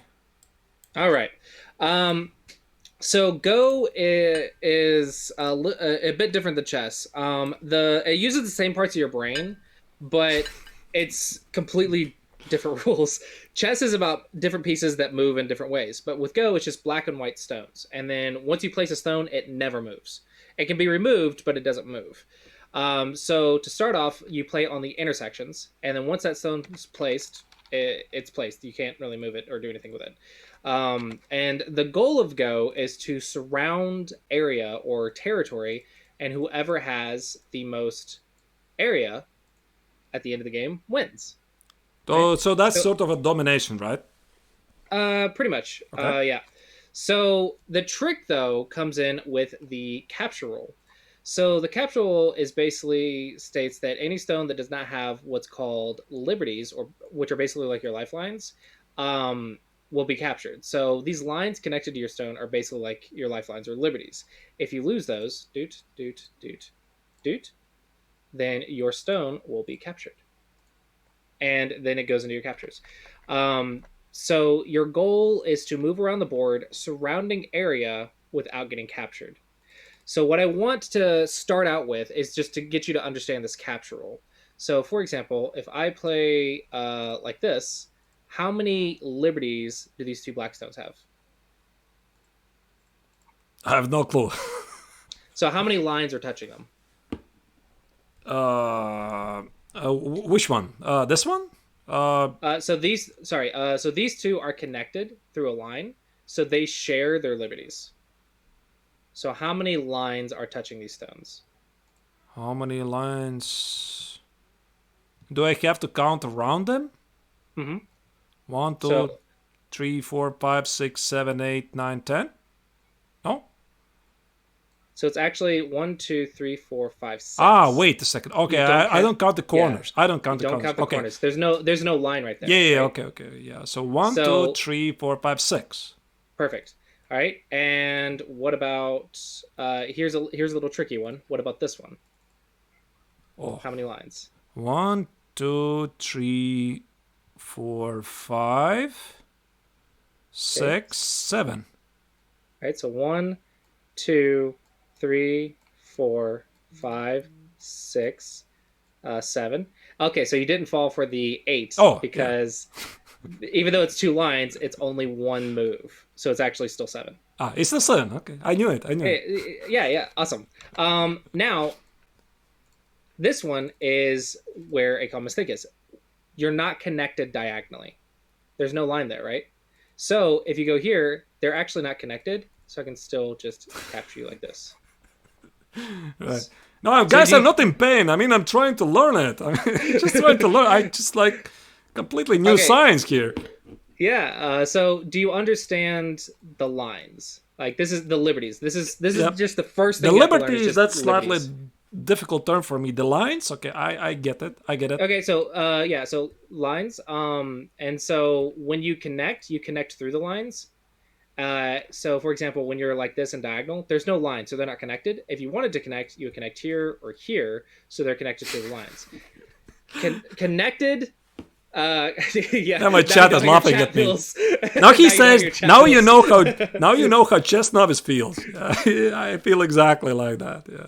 Yeah. So, uh, the idea of capture is stones without lifelines get captured. Stones, in order to save them, for example, let's say you're like this, and you have one lifeline, right? This is actually known as Atari. Do you know the game company Atari? By name only. Right. So they actually named their company after this term. Oh, Atari means you are one move away from getting captured. So you have one lifeline left or one liberty left. what I don't So, understand is this concept of the lifelines because all I mhm, see is white and black pieces, mhm. and now suddenly some of them have this circle over them. I don't understand Oh, this. the circle just shows the last move. You don't have to worry about the circle. Oh, That's just like where the last move was played. oh. Okay, I see. Sorry, I didn't realize the circle. So yeah, in the center, so you have three white stones surrounding the black stone. So they're blocking the lines, correct? So now let's say you wanted to save the triangle stone. Okay, how would you save it? You're black. You want to save it. How would you save it? So if I want to save it, obviously I don't want you to allow the position the piece here, and I just what did I do?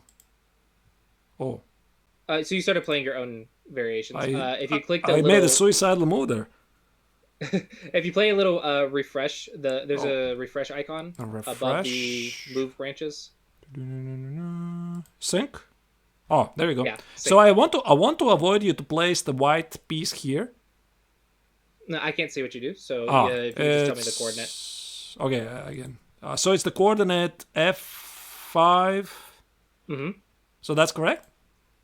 Yep. So if you place a black stone at F5, now these two stones are connected to the lines, and they share the liberties or lifelines. So now you have three. Does that make sense? No. Okay, I understand the concept how I'm supposed to capture the squares. I Mm-hmm. mean, surround them. I understand I have to watch out. I don't understand anything about these liberties, how they connect against each other. Okay. So let's just take into account this move. Let's put these two moves and these two moves. Okay. So these, let's call them three different groups, like one, two, three. Okay. Okay. Now the first one, you said you understand the liberties, so you understand this stone has four liberties, correct? Liberties. Okay. Lines work better for me. Liberties. Okay. Lines. Yeah. Yeah, if I say liberties, just translate it as lines. Lines. Okay, Okay. they have four Lines. lines. Okay. Okay. Now up top, there's two stones, right? Okay. Um, are they connected with a line? Yes, they are. Yes. So they'll share their lines, their lifelines, correct? So I cannot capture one of them. If I want to capture them, I have to surround them, both of them. Yes, you have to take away the entire string of stones. You can call it a string of stones, like they're attached by these lines. You have to take away all the liberties of all of the stones that are connected. Okay, Okay. so in this case, there's one, two, three, four, five, six. Okay, Okay, I uh, understand that. now on the bottom left, they're not connected This I understand. like that. So in this case, there's one, two, three, four. And Okay. on the other one, it's the same thing. One, two, three, four. Mm-hmm. So they do not share, which means if white puts one of them into Atari or one Is lifeline left, is that important? Is that important to connect them? So it's like makes it more difficult for the opponents to surround them.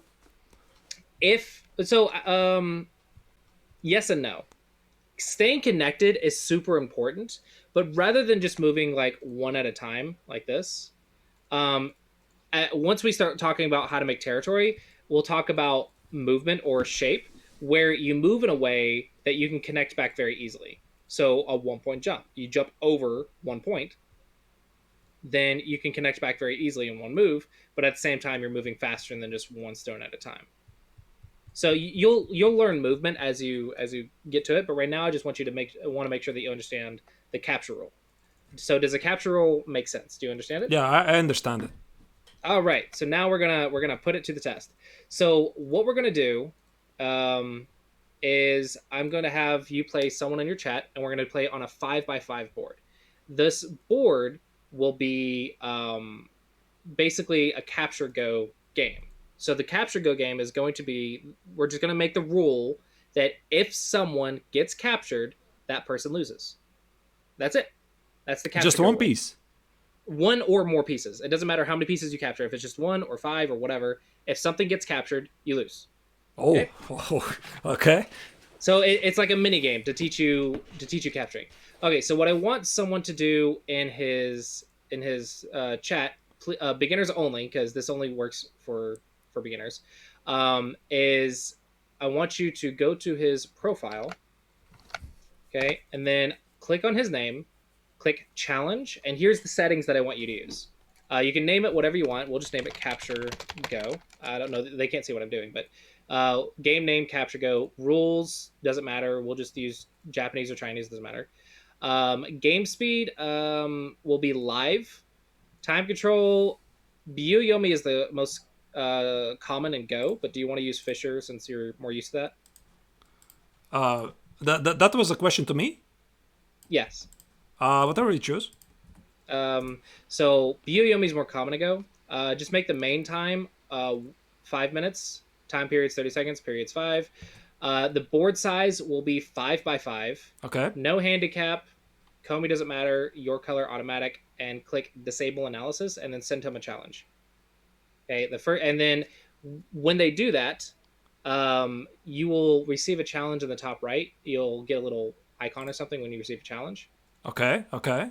And then just accept something. Oh, I see. Clossius is live collaborating with the chess player GM Nexus. That's me, I guess. Yeah. Okay. Okay. So whenever someone sends you a challenge, there's a Blitz elimination tournament. I guess that's not for me, right? No. It'll pop up like where your profile is. So I'll send you a challenge. Don't accept mine, but that way you'll know what it looks like. Challenge received. Okay, so that's what a challenge will look like. Okay, I got it. So I decline, right? Yeah, you can decline that one. Okay. And then when someone sends you a challenge, a beginners only. It has to be a beginner. If any experienced players play this, Black will win. Or they'll just win. I don't know. They'll just win. So there's no chance if I'm playing against an experienced player. It's only 5x5. I could still beat them. Black will experienced players. Black will always win on a 5x5, like every time. So Black starts. Yes, Black always goes first. It's Black starts. Yeah, 5x5. So Black goes first and go. It's different. Okay, that's interesting. Has anyone sent you a challenge? If not, then I'll send you a challenge and we'll just show you how it works. No. Nobody sent me a challenge. Okay, I will send you a challenge, and so we're not waiting too much. Okay, I will be white. So you have every chance to win. All you have to do is just... Challenge received. So I sent you a challenge. All you have to do is just do your best. Don't get captured, and then capture me if I give you a chance. I don't think received. I don't think I received it. It's not popping. Oh, wait, there it is. There it is. Game started. All right, so... do you accept someone else's? I don't know. All right, here you go. Perfect. Oh, they challenge you on a 9x9. 10, 9, it's okay. 8, 5x5, there's a 7, little bit 6, a little bit better for brand new 5, players, but 4, it's okay. It's there's a counter. 2, 1. Wins. What? they did the wrong time settings. I'll send you a challenge. Challenge received. They give you 10 seconds sudden death. Challenge received. Okay. Game started. Oh my goodness, so small. Okay. Yep. Okay, so now you have every chance to win. All you have to do is just understand liberties. Okay, so where do you think you should start? Center. All right. I think it makes sense. So I'm gonna try to take a liberty. What do you think you should do? Do you see, by the way, if I'm moving my arrows? You're not seeing it, right? No, we don't have arrows Okay, okay. in Go. I'll try to surround you. Okay. I'm going to connect and run away because I'm getting surrounded. I'll still try to surround you. All right. But now you see how you're on the edge? What does it mean? Boop. Oh, many wait a second. lifelines? On the edge, you're also can capture me. Yes, on the edge you have less I didn't know lifelines. that. Yeah, that's why we're playing 5x5 to teach you all these things. Okay, okay. So I guess I have to know defend. Uh-huh. And then boop. What And I the win. nerd? Ah, wait a second. It's a card. Okay. You have won. So let's look at it. Let's look at it. So I'm going to click review this game. Review started. And you can just join the review. It should pop up in chat. It's top of what? Where? It'll pop review. up in Yep, the... yep. I see. All right. So you play in the center. Best move. Okay. I play and you play. So this is actually really good. What you're doing is you're taking my liberty. And if I go down, you just keep taking my liberty. And then as you saw in this game, if you trap them against the edge, they have like nowhere to go. Where do they go? They can't go anywhere. Right? So I ran away from the edge. And why did I run away from the edge? Well, you said it yourself at the start. The center. You have all kinds of places to go. You have 4 liberties. It makes But sense. now look at the edge. Boom, boom, boom. You only have 3. So I have to take the edge first. No, you should not take the edge first because you have less lifelines. Now look at the corner. So, for example, 2. if I put it in the corner, so it's only 2 these liberties. Uh-huh. See what I mean? And so that is why when you played on the edge, I'm like, oh, a chance. He played on the edge. It's very dangerous to play on the edge. You should play on the edge last. You should instead push me to the edge, like this. Push me to the edge. Right? And then trap me against the edge, like so. And a B1, I think that would be a good continuation there, right? Mm-hmm. Yeah. And then this gets a little bit tricky, but black will win. Black will win.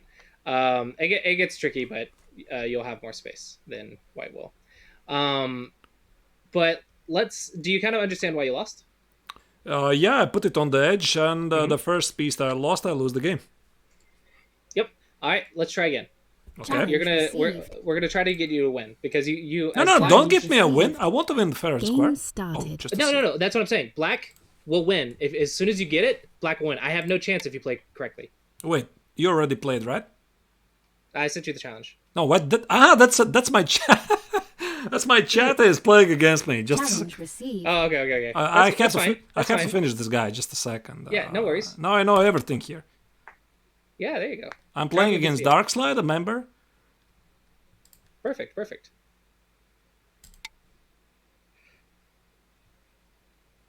Do you see the game, by the way? Yeah, I'm watching. So how I'm doing? So far, no mistakes. Oh. He disconnected you. Oh. Wait, but that's not winning, right? I can't wait. I can't talk. Oh. You win! Yes! You won! My first victory! There you go.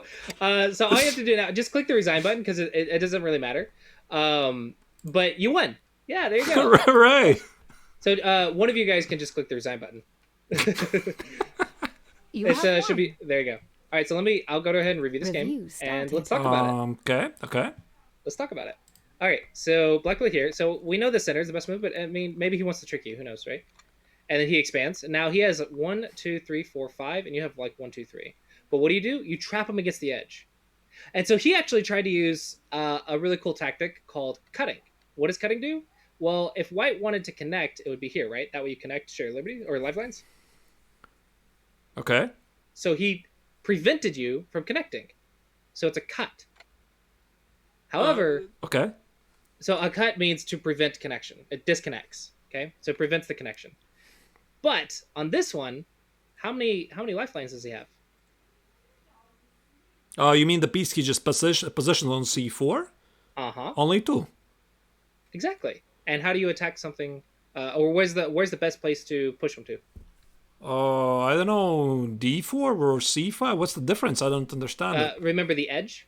The edge is bad, so it has to Yeah. be d4. It would be here actually. Yep. Okay, and That's now d4, right? he only has one move, right? Yeah, it's c5. Mm-hmm. And he is pressed to the edge. He Boop. plays d4. Boop. Oh, Okay, let's look at it again. He has 2, right? yep. So push him to the edge. Push Boom. it to the edge. Push him to the edge. Boom. And yep, e5. Mm-hmm.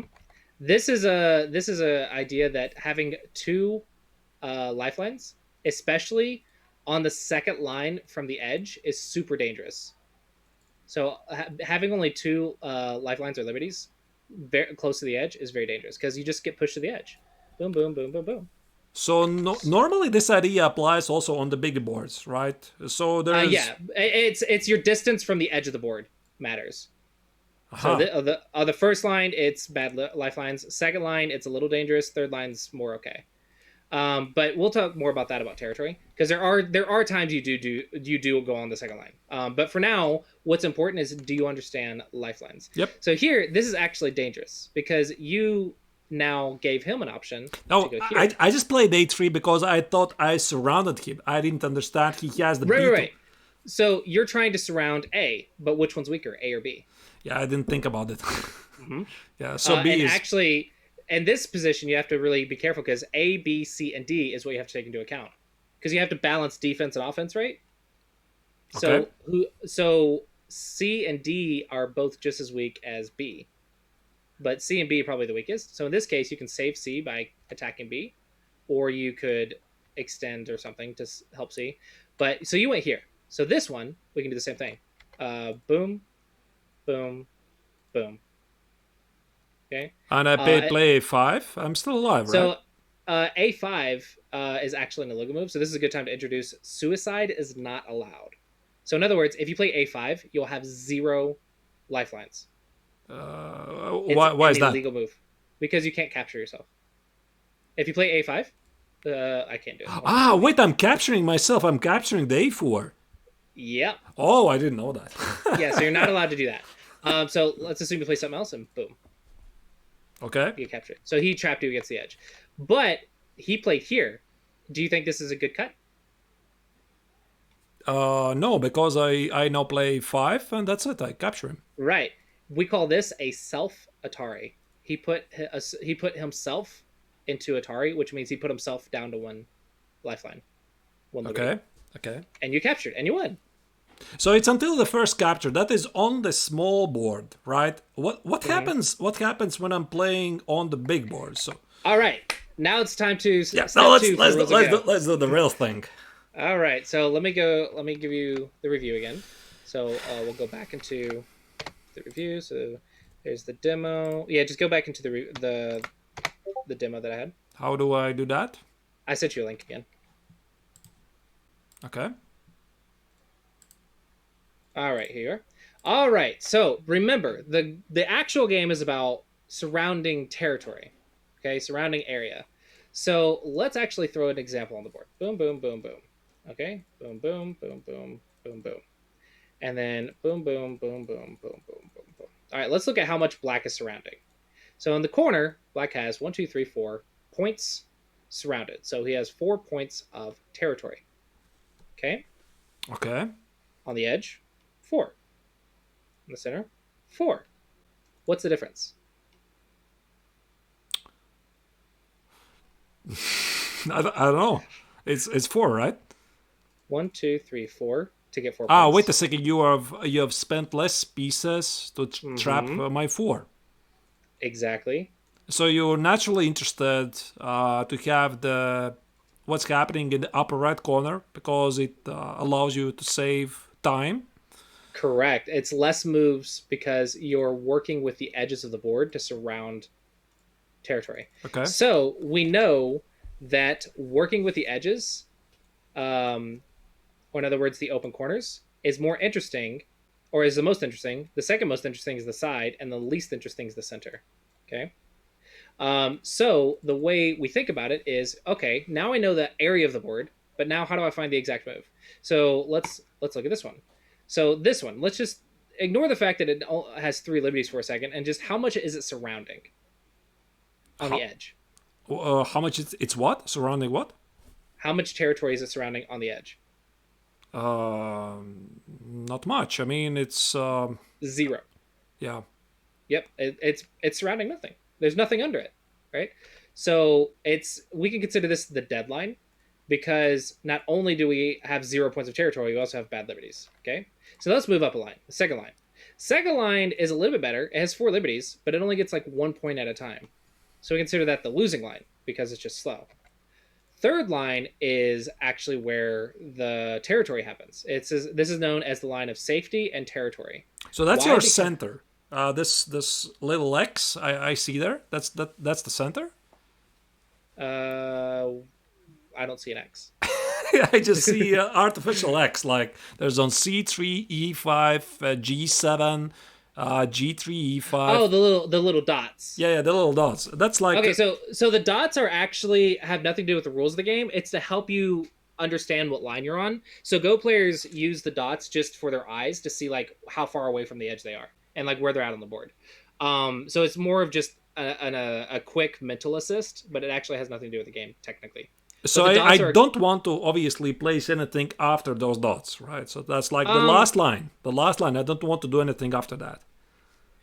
Well, I wouldn't think about the dots too much, because they technically have nothing to do with the game. They're just to like assist you with where to look.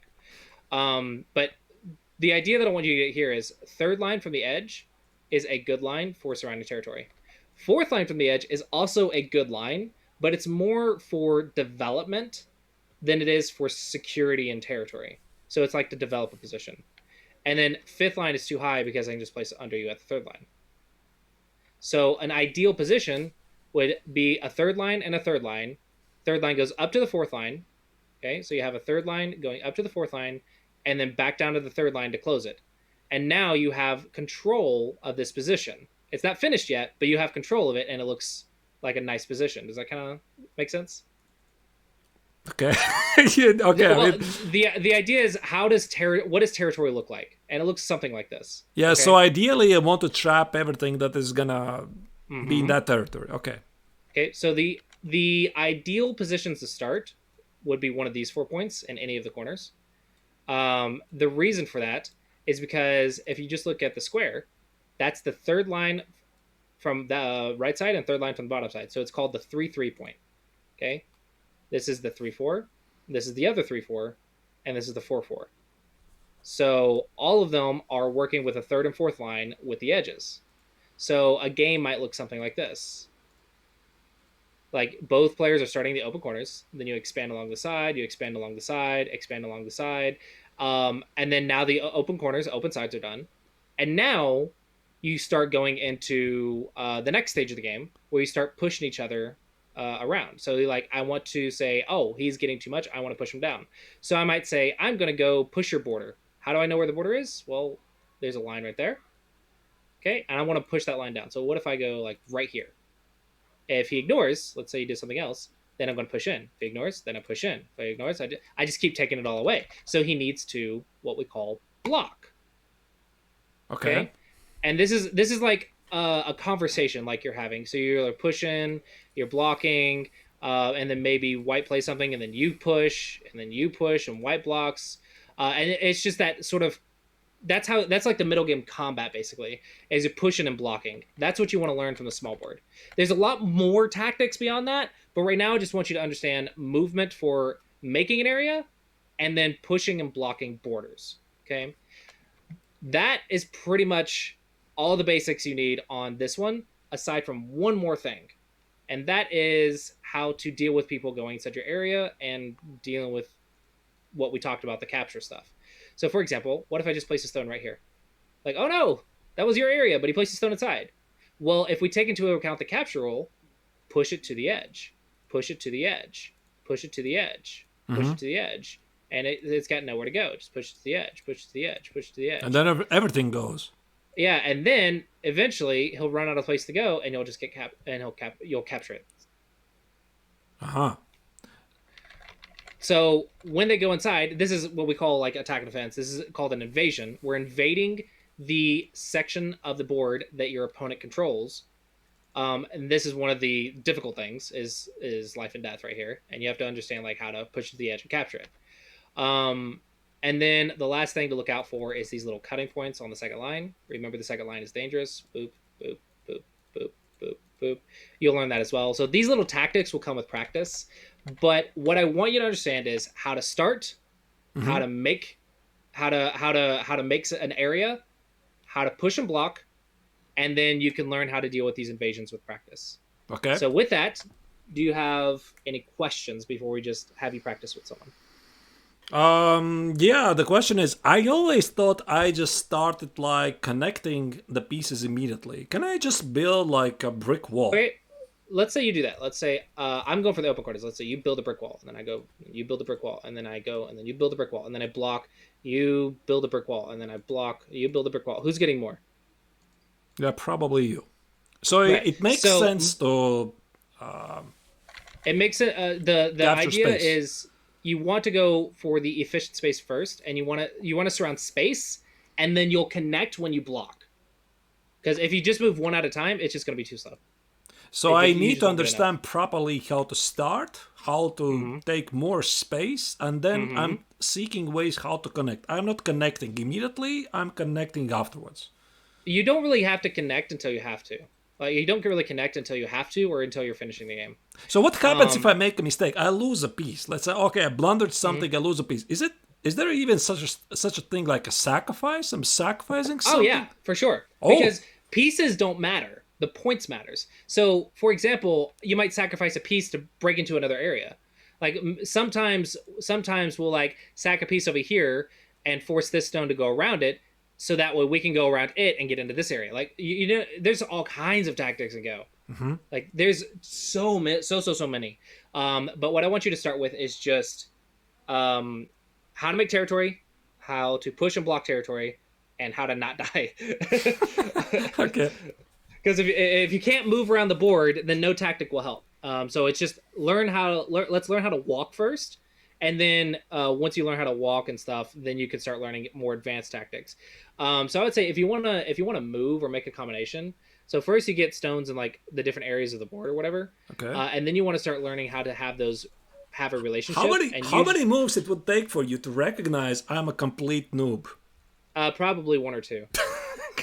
But if you play like these first three moves, then I would think, okay, you're fine. But within 10 moves, I would figure it out. Okay. I mean, how long did it take you to realize that I'm bad at chess? I guess when you allow this, when you play Bishop G4 in the game, okay, I understand it. Yeah, Before yeah. that, it wasn't so clear. Yeah, so it depends. Like the opening, you can look better than you are. The opening can be almost memorized. The opening is the only thing that repeats. There's because it's 19 by 19, right? So it's like 19 factorial plus captures, so it becomes an obscenely large number of moves. And it's so large that Go games actually never repeat, like ever. So the middle game will never be the same. And chess is exactly the same, yeah. So chess is what, so many hundreds of years of history, and it's impossible to repeat the game. Opening phase, yes. Middle game, very similar, but there's never always the same. So let's go ahead. I'll go ahead and send you a challenge first, Okay. just to show you how it'll look. And then we'll talk about how to finish the game, and then you'll play someone in chat. Does that sound good? Okay. All right. So let me send you a challenge. This will be on the 9x9. Not ranked. 5 minutes, 30 seconds. So are there some kind of Time additional to see. limitations? For example, there is like a traditional set of rules, but we can modify, let's say, some handicaps, some additional Yes, rules. there is a handicap system. It doesn't really matter for beginners because if you don't know how to block territory, then all the Game stones in the world won't started. help. But yes, we do have a handicap system. Basically, you can imagine placing black stones on all the dots, and then white plays first instead of black. So, like, if you place a black stone on all the dots, or what we call star points, then you will just have more stones to start with than I will. Okay. So we do have a handicap system. Probably you would need about 9 or more on this size, but on the On the 19x19, you probably need about 30 or so, maybe 30 or 40. I tried to teach my mom how to play, and I gave her like 50 something stones. Oh, I still won. So, but the good news is beginners improve faster. Black does place first, by the way. Beginners improve faster. The beginners ranks improve the fastest. So you can easily go from like 30 stones to 9 stones in a couple of months, but from 9 stones down to like even game would take you like a couple years. okay. Okay, so I'll try to take more space. Can I do something like this? Yep, but it is a little far from the corner, so Oh, I could invade you. Okay. Because that's third line from the left, but Yep. it's like fifth line from the Challenge top. received. So it might be a little difficult to block. But I'm going to go open corners first because that's my basics.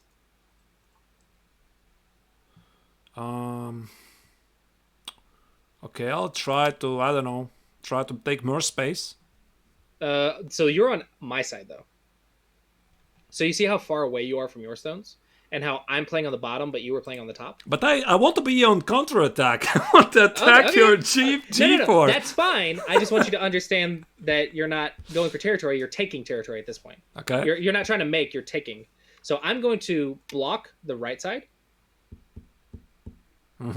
So you're now targeting my F3. How do we call these pieces? Do they have a name? Stones. Stones. Oh, stones. Okay, stones. Simply stones. Or you can also call it a group. How? Like a group of stones. Group of stones. Okay. So your F3 group or your F3 stone. Is this good? Yeah. You it's better to run up to the center than down to the edge where you get trapped. Okay, so you invaded me, so I'm gonna go invade you. Okay, so that's a counterattack. Something like that, yeah. But you took mine, so I'm gonna take yours. So I just connected these. I'm going to expand. Okay. And I'm just going to be a little bit mean because you're kind of like playing all over the place. So I'm going to just start disconnecting you. But I can do the same. Okay.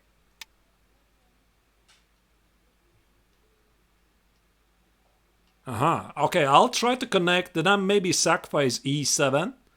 Okay. It's perhaps not so important. Okay, so I'll try to capture E7. Yeah, so by pushing it to the edge. I'll sacrifice it. Okay. So my C3 is getting lonely, so I'm going to start expanding that a little bit. So let's just expand. Okay. Something simple. So I'll try to cut off your G3, G4. Okay, I'm going to block my right. Okay. Okay, expands. Well. So my idea is put around it, right? And then all your G stones are mine. Okay. Okay.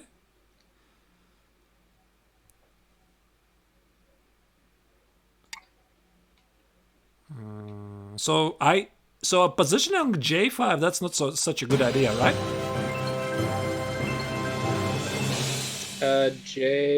J5. Yeah, I just got the raid from the loving son. Thank you for the raid. Appreciate that. We are just doing a go. It's not just related right now. Thank you for the raid. J5. Can I do that? Yeah, you can do that. And I'll just block a J4. Okay. Wait. I'm not capturing you. So I need... Okay. I thought I'm going to surround you and then that's it. No, wait. You're feeling pretty secure there. Yeah, so you can surround stuff, but if I have space, it becomes difficult to capture. I don't want to talk about life and death right now, but because it's just complex. But if I have space, I'm probably going to be alive. Oh. So as long as you can get surrounded, as long as you have space. Okay. And I'm going to do the same thing. I'll tell you honestly, I don't know what I'm doing here. It's okay. I'm just blocking my corner and surviving. People are probably yelling at me because I'm playing some bad moves.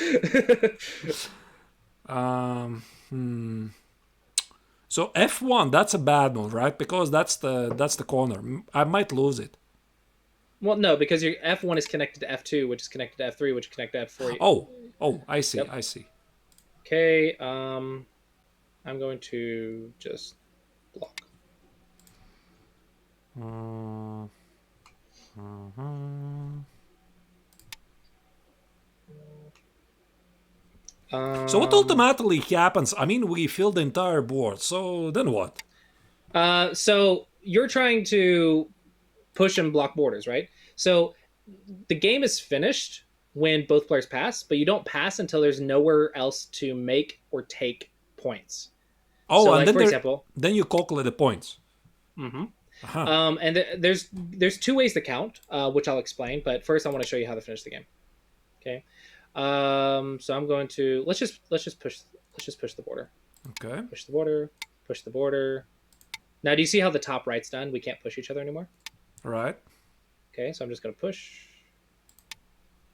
Oh, push to the edge. Okay, That's a mistake. maybe. Oh! Oh, wait! Oh, bummer! Ah! I forgot about it. You can take all of them three. I thought they're protected. All of them. Oh my They're not goodness. connected to your big line Yeah, that has I space. didn't understand that. Oh, bummer. Mm-hmm. Okay. It's okay. It just comes with practice. Okay, so I'm gonna push. You're gonna block. Yeah. Okay, and then I block. And now we only have three moves left. So the way I know that is because if you look at the borders of all the areas or territory, there's nowhere to push or block anymore. So the only spots left that isn't owned by a single color is E3, E4, and D4. Okay. Does that make sense? So we're just Uh, gonna we're just gonna fill those. We're just gonna put stones on the board. And now, is there anywhere else I can push you, or anywhere else you can push me? no, you cannot. Right. So we are just So filling at the this board. point, well, no, at this point we would just pass. I could try and place a stone in here, but you just push me to the edge. I'm gonna die. Okay. I So can just do push me to that. the edge. Yep. Push me to the edge. Push me to the edge. Push me to the edge. Boom. Okay. See, that's how you deal with that. So I know that there's no more moves left. So I'm gonna click pass. Pass. So that's what I'm supposed to do now. Pass or Yeah. So you can click the pass button, Remove the dead stones. and then we will just accept the score. And I'll explain how this counting works. so 10 points. That's not so bad, right? Yeah, it's pretty good. It's pretty good. Okay.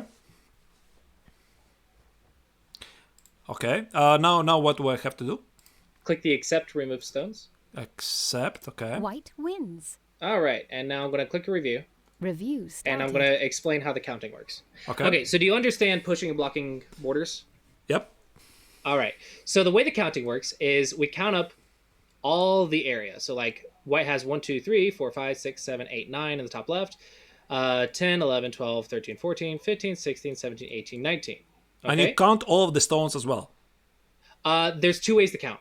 Okay, so I'm going to teach you the one that they do online, and then I'll teach you an easy one to do in person.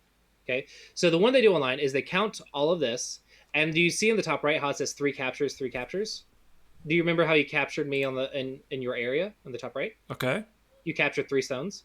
Those three stones will reduce my points. So you fill those three stones in. This is done automatically online, but you would take those captures and you place it, place it, place it, and so I lose 3 points. So that's like Okay. a bonus. I'm naturally interested to capture a lot of pieces.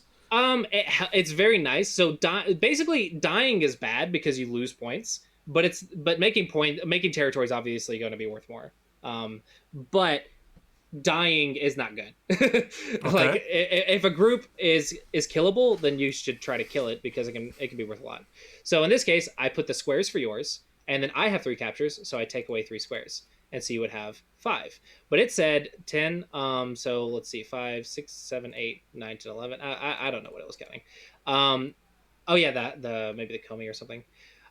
So that would be one way to count. Okay, so that one is the Japanese rules, basically. So now let's talk about the Chinese rules. The Chinese rules are much, much simpler to do in person. They're a little annoying to do online, though. So in Chinese rules, you say, okay, let's count the area first. So in Chinese rules, the captures don't matter. The captures, you just put them back. You just give them back to your opponent. Okay, so I'm going to count, then I'm going to count, then I'm going to count, then I'm going to count, and then I'm going to add the stones on the board. So I'm going to count that, then I'm going to count. I'm going to count that, and then I'm going to count that. So you count the area first, then you count the stones on the board. Same with black. This makes sense to me. So this one is easier for beginners. That way, you can actually try stuff in your own area. Like if you play in your own area for defense or something. In Chinese rules, you don't lose a point. In Japanese rules, you do. So as a beginner, I encourage you to play Chinese rules, not Japanese rules, simply because you don't lose a point for being a beginner not understanding, right? But in Japanese rules, if you played a stone in here, you would lose 1 point of area, but you have one more stone. But the stones don't count in Japanese rules. They do in So Chinese. imagine we are starting to play a game, and obviously at the start we need to know what kind of rules we are playing. So let's say, okay, we're going to play a 5-minute game Chinese. Technically, no. The difference in the rule sets are almost non-existent. In very rare situations, you'll have like 1 or 2 points difference. So yeah, you do want to know the rules, but it's not to the extent that it's super important, right? It's not going to change the result. Almost. Oh, it's very rare that it changes the result. Yeah. By the way, I wanted to ask: is it possible that by Chinese rules I'm winning, and by Japanese I'm slightly losing? No, it's going to be the same result. Okay. But there are situations where the score will be like 1 point different or 2 points difference. Okay. And that's fine. But pretty much the result will be exactly the same. However, that's assuming both players know what they're doing. If you just start filling your own area and then black passes and then white fills and then black passes and then white fills and black passes, well, white's just losing points in Japanese rules. In Chinese rules, the score isn't changing. So Chinese rules is more beginner friendly. It doesn't punish you for playing bad moves because you just don't know. So what happens if there's a draw? Is there a draw? There is no draw. There's no draw. So I taught you how to count the board, but the next thing you need to learn is that white has bonus points for going second because black and go has an advantage. Okay, but white has bonus points to make up for it. Do you see the 5.5 in the top right? Under white square. I see that. That is called komi. So I have an additional 5.5 points, and that 0.5 prevents ties. So under normal rules, the komi is 6.5 points. In some rule sets, it'll be 7.5, but they'll have another like rule to make up for the extra point or whatever. It's complex and stupid, but there is bonus points for white, and it will even out the game. Right, so it's either 6.5 or 7.5. This one it's 5.5 because 9x9, whatever. Challenge received. But on 19x19, it's usually 6.5 points. Let's say I wanted to give a 1 stone handicap, which means just I let you go, but I don't have the extra 6 points. So even in handicap games, white will have half a point komi to prevent ties. You could also say that half point, it just says white wins ties. If both players have the exact same score, white wins. Okay. So that's another way to think about it. But that we have the half point. So ties are possible because of a very, very, very rare situation where you get a situation that will infinitely repeat. But it's extraordinarily rare, and ties almost never happen. So what happens if it happens? Then the game is considered a tie, and it depends on the tournament rules, but it's just a tie. But it's so rare. Like I don't think I've ever done it. You probably already know it. In chess, draw is so normal. Yeah. Chess is like super common. And Go, like you could never tie, but it can happen. It's just really rare. Like really, really rare. Yeah. But basically, it's a situation where if you get like 3 repeating patterns and you just keep going back in a loop, then it will be a tie. I'm not going to introduce the ko right now. I know a lot of people will talk about kos. If it comes up, I'll talk to you about that. There is a rule to prevent a repeating situation called the ko rule. If it comes up, I'll introduce it, but it's just unnecessary complex. But the way a tie works is you have 3 of these kos that even the rule can't cover. The rule states the board cannot look exactly like it did last turn, and if you have 3 of them, then it won't look like it exactly like it did because you just play one, you play the next one, you play the next one, you go back to the first one, and that will have an infinite loop that will repeat if both players so choose, and that'll be a tie. But it's really, really rare. Okay, so with all of that being said, do you understand how the game works and how to finish a game ish? Approximately. Yeah. So we you fill won't the understand board. it in the first game. So we fill the board with the stones. I try to avoid the corners. I try to surround my opponent, and ultimately, when the board is filled, we calculate the number of points using the Chinese Yep. system. So yeah, Yep. I think I get it. I Awesome. understand that it's important to connect the pieces. Mm-hmm. That I try not to throw them all over the board. Space advantage is important. About the correct technique, how to claim the space advantage, I still don't understand it. Well, I haven't taught you technique yet because I just want you to understand the rules of the game first. Okay. Usually, I would say play about 5 to 10 games. Once you understand, okay, this is how Go works. I have an entire playlist for what to do after that, right? Like in chess, it's like you don't want to teach tactics and how to checkmate. You want to teach the queen moves this way, the pawn moves this way, and you want to teach that first, right? So that's kind Sure. of what I'm teaching you. Is just this is the rules of the game. Play, be able to finish a game. Once you can do that, then you can learn. So if I now want to, let's say, I want to continue studying Go, I imagine I can watch some tutorials online. But if I want to play some Go myself, so what do I do? Let's say I go to this site. What would you Okay, recommend? if you wanted to play ranked games, I would start with just 9x9. So what you do is you click on the play button in the top, and you click create custom game, or you can do the quick match finder, just like 9x9 instead of an unselect 19x19. But pretty much you would just nine you by just click the nine create button. Well, do you want under the custom game on the play? Just custom click create game button. create So you can name it whatever you want. Chinese rules Chinese rules, live correspondence. live. Correspondence is about playing like one move a day or something like that. But live is live time. You have a Fisher time control. Yes, we do. It's because of chess. Wow, I didn't know that. Really? You have Fisher time control? Yeah. Wow. Byoyomi is much more common, and everyone pretty much uses it. Byoyomi, you have main time, and then you have overtime. The overtime resets as if you play a move within that time set. But if you don't play a move, then it takes one of your periods, and if you lose all your periods, you time out. Okay. Okay. So that's the common one. But we do have Fisher if you wanted to use that. Then you just toggle the ranked on the right. You select 9x9. I would say do no handicap at first. Just learn how it works. And then automatic Komi, automatic color, disable analysis, so your opponents can't just play out moves. Restrict, and then you want to restrict rank. And I guess I should introduce ranks now. So have you ever heard of ranks and Go? I know there's some dans. The higher Okay. the dan is, the better. Right. So one Dan is like an amateur black belt. Whereas one Dan Pro is a professional black belt. So in Go, we have a tournament that you have to beat all the other amateurs to get a pro status, and then you compete against other pros to raise your pro rank. So we have professional Dan and amateur Dan, but pretty much you would consider those 1P or 1 Pro for 1 Dan Pro up to 9 Dan Pro, or 9P. And then the amateur is 1 Dan or 1D to 9 Dan or 9D. 9 Dan is pretty much the highest. And then you go to the KYU. So 1K or 1Q is 1 stone or 1 level below 1 Dan. So you'll take 1 handicap stone against a 1 Dan to be an even game. 2Q is 2 stones below a 1 Dan. And then it goes 3Q, 4Q, and it goes all the way down to 25Q on OGS, or it can go to 30Q depending on the other ranks. That's pretty bad, right? 25. 30Q is someone who just learned the rules. So I would consider you like a 29Q right now. Okay. You learned the rules, and I taught you like how to push and block. You're like 29Q, 28Q. The lowest you can be on OGS is 25Q, so you might lose some games. But I would say if you wanted to play a ranked game, I would do create, and I would limit the ranks to 25 to 20Q. 25 to 20. Mm-hmm.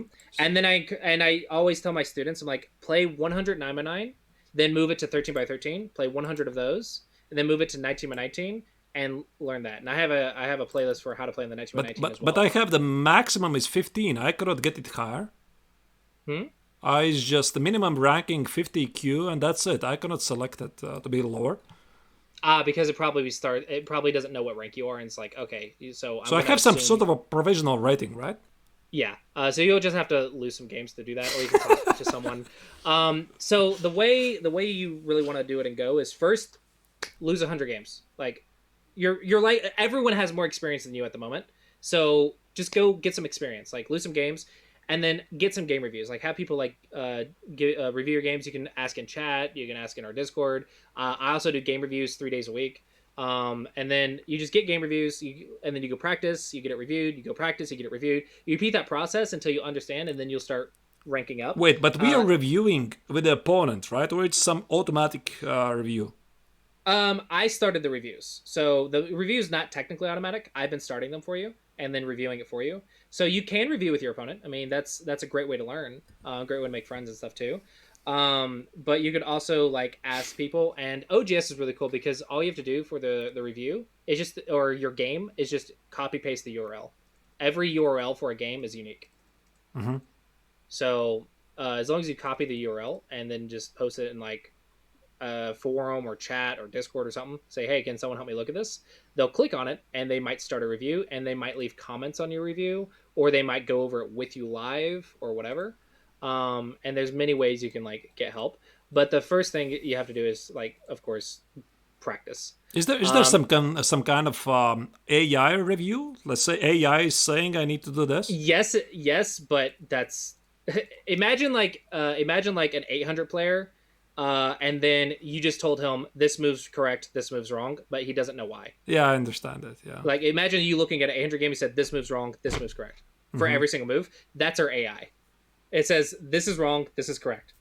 And well, okay, but why? I don't know. So the AI can't explain it. But what's the status? I mean, humans, I understand, cannot be AI anymore, right? No, not anymore. Yeah. In chess is the same. Yeah. Yeah, they're like 2 or 3 ranks above pros. Yeah. I think the top pro in the world is maybe 2 stones or 3 stones. It goes back and forth. Mm-hmm. But yeah. So right now, I would say, yeah, they're just too strong. They're just too strong. Yeah, and in chess is the same. They're giving handicaps. Let's say a human being, even very high level GMs are getting a piece for a pawn. And that's it. The engine still outplays them. Yeah.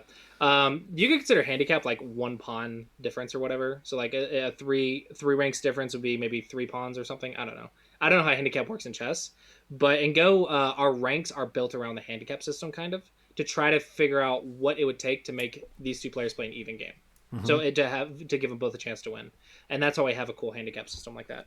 So in other words, if I was to play you, let's say you're 28Q, I'm 2 dan on OGS, I'm 4 dan in the American Go Association. So it would, let's say 28 to 2 dans. That's 28, 29. So about 30, approximately 30 stones. I'd probably still win because you don't know how to use them yet. But approximately in theory, I could give you 30 black stones on the board and play you. So that's 9 versus 9. Or 19. No. 19 by 19. Yeah, 19. I thought 9 versus 9 and 9. That should be too much. I mean, 30 stones. Yeah. So 9 by 9, probably 9 stones right now. But as soon as you learn like a couple more tactics, I won't be able to beat with 9 stones. 9 by 9, the handicap's like too strong. So 9 by 9, if I give you 9 stones, you'll probably beat me within a day or 2. But 5 stones, maybe a week to a month. I'm not sure, depending on how good you get at it.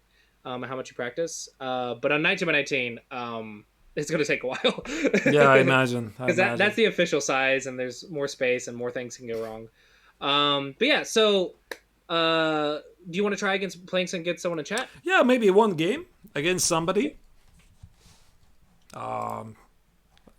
Somebody who wants to play against me. There's a challenge. Game started. I just started something. All right. I'm not sure if All right, so this is Chinese rules. It's ranked. So this is going to be a ranked game. Oh, that's okay. I'm not afraid. Okay, 9 by 9. Yeah, they forgot to give overtime. Okay, so it's absolute 15 minutes. In other words, if that time runs out, you lose. Just so you know. I don't think I'm going to spend so much time anyway, so... okay. I like to play blitz. But they did give you absolute time, so just be aware. So theoretically, I would have to wait...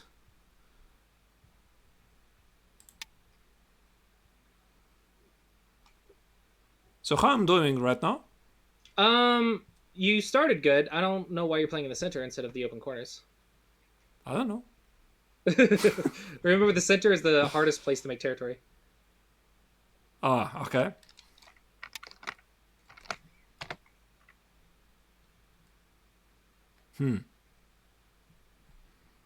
Someone asked if Go players can play blindfolded. Yeah, there's a famous amateur that can play 5 games of blind. What? Uh, yeah, and he could still like win. Pros can play blind. They don't very often though. But yeah, I think after a certain point, you can play Go blind.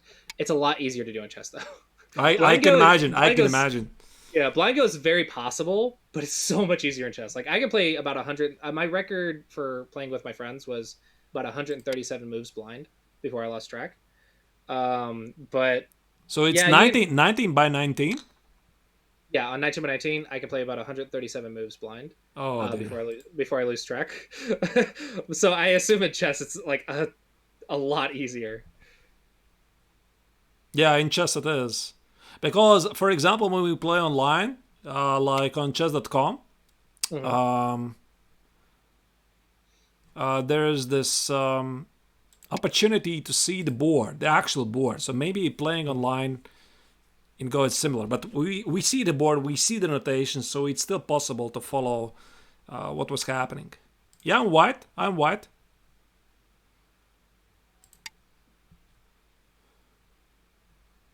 I think I'm doing pretty good here. Yeah, you're doing pretty good. It hasn't been decided yet, but you're doing really good.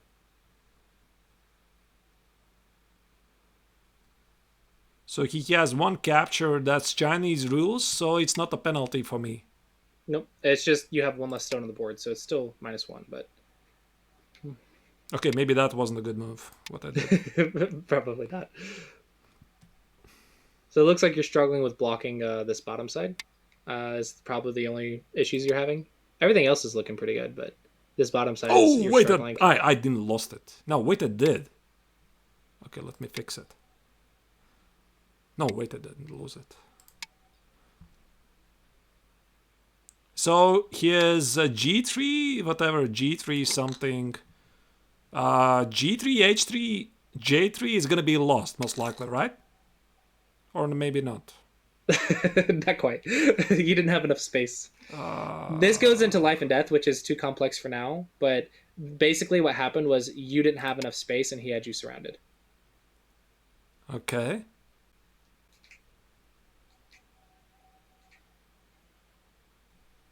I thought I had a good control what was happening in the game. Um, he's probably a little bit better than you, but there's a couple mistakes that he's made.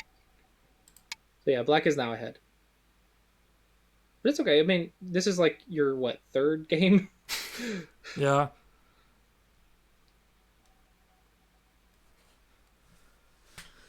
I'm probably Do you, rushing. do you remember your first chess games? Oh no. I don't think so. Well, if it makes you feel better, your first games are going better than my first games. Oh. My first games, I didn't have anyone tell me what to do, so every stone on the board get captured. My Okay. first games, so every stone on the board died for me. I had no territory. Oh, it's still possible here.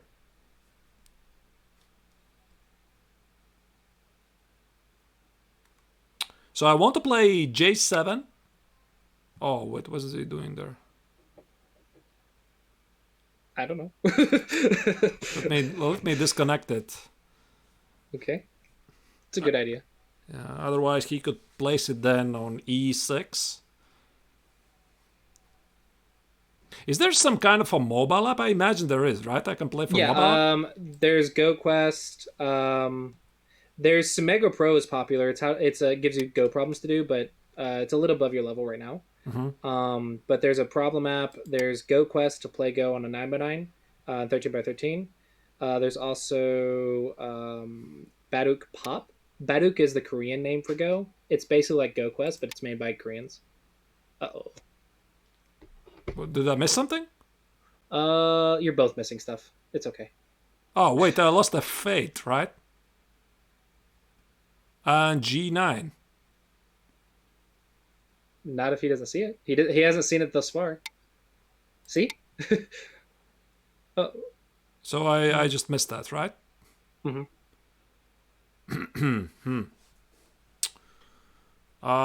Maybe I want to play g6, but that g6. Yeah, why didn't I play g6? Wait, if I'm playing g6, am I capturing anything? No, I guess not, right? You can capture 3 stones, yeah. Yeah, that's a free stone, I see. Korea is technically number 1, but Korea and China are kind of fighting back and forth for number 1. Japan was number 1 for a long time. Answering a question in chat. Japan was number 1 for a long time. And then Korea and China kind of took it, but Japan's definitely number 3. Asian countries, like the Western countries, are incomparable to the Asian countries. Like the skill difference. I just took something. There you go. Yeah, you're getting it. You're getting it. And now you're a Go player. Ta-da! You know what you're doing. You're capturing. You're blocking. You have territory. Now you're a Go player. Now it's all about just improving at this point. Right. So I have 4 captures versus 6. If you're using the Chinese rules, it doesn't really matter, right? The captures don't matter, but that also means you have 6 stones that are not on the board, and then he has 4 stones that are not on the board. So you have 2 less stones on the board. I mean, efficiency matters for each stone, like how much you're surrounding with each stone, but it's not that captures don't matter, it's just they're not going to take your points at the end. It's just you have less stones on the board. Okay. So there's nothing I can do about the J stones, right? I mean, J6, J7, J8. You can play a suicide move only if you're capturing something. Only if you're capturing something. Because when you capture it, you'll have lifelines.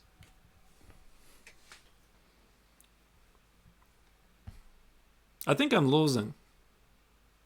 Because he's taking more space. He controls everything to the left. He controls everything to the left upper and the lower part. Yeah, he controls 3 corners. Yep. So yeah, you are losing, but you're actually it's still okay. I mean, you're still learning, right? Mm-hmm.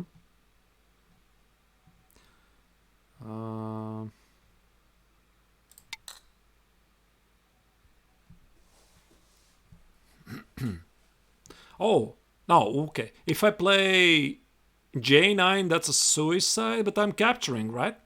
Right. Ooh, check it out.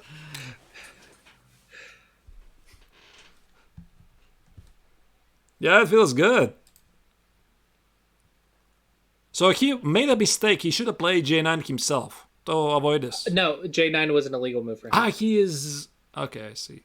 But is he warned that you cannot self-destruct yourself? Can I by accident do this? And the system says... No, it won't let you. So I just lose instantly. So this is the co rule. Do you see how F9 is in Atari?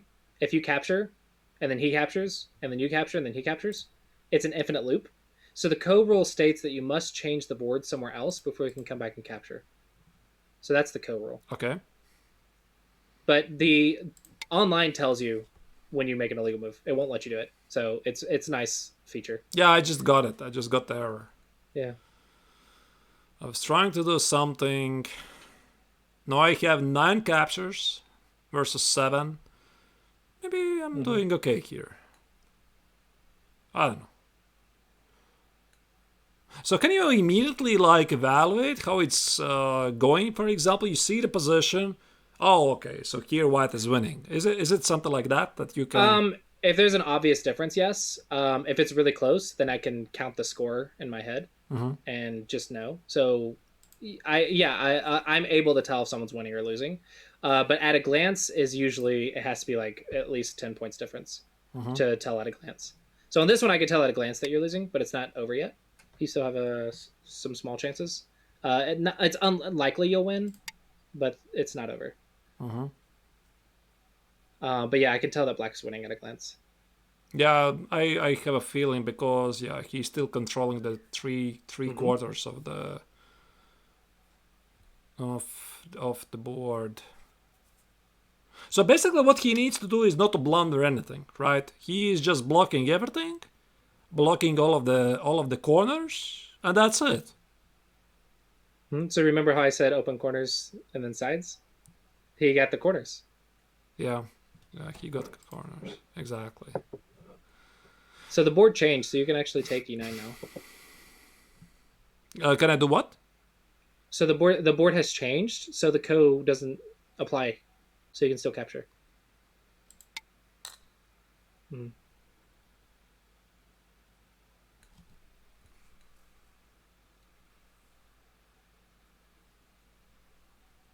So 15 minutes, that's quite a lot, right? Normally I shouldn't play such a long time control, I imagine. Or should I? 15 minutes is not a lot for 1919, especially when like you learn how to think. So I have like a whole approach document on how to play a good move and go, and how to think, and questions to ask, and steps to take, and stuff. Like it's the bread and butter of my teaching, basically, is my Clossius approach method. And then my students are like, 15 minutes is not nearly enough to answer these questions and read things out and stuff. Because once you get into reading and stuff, you can actually take a lot of time. So 10 minutes and 15 minutes is a good time for online. But in tournaments, it's like, probably the same in chess. In tournaments, it's like 2 hours per side, like an hour and a half to 2 hours per side. And the top players go through like all of it. So you can pass, you're done. Yeah, I feel. Pass. When you only have like Remove simple things the to think dead about, stones. and don't have a lot of questions to ask, then yeah, it's plenty of time. But Black wins. 9.5. All right.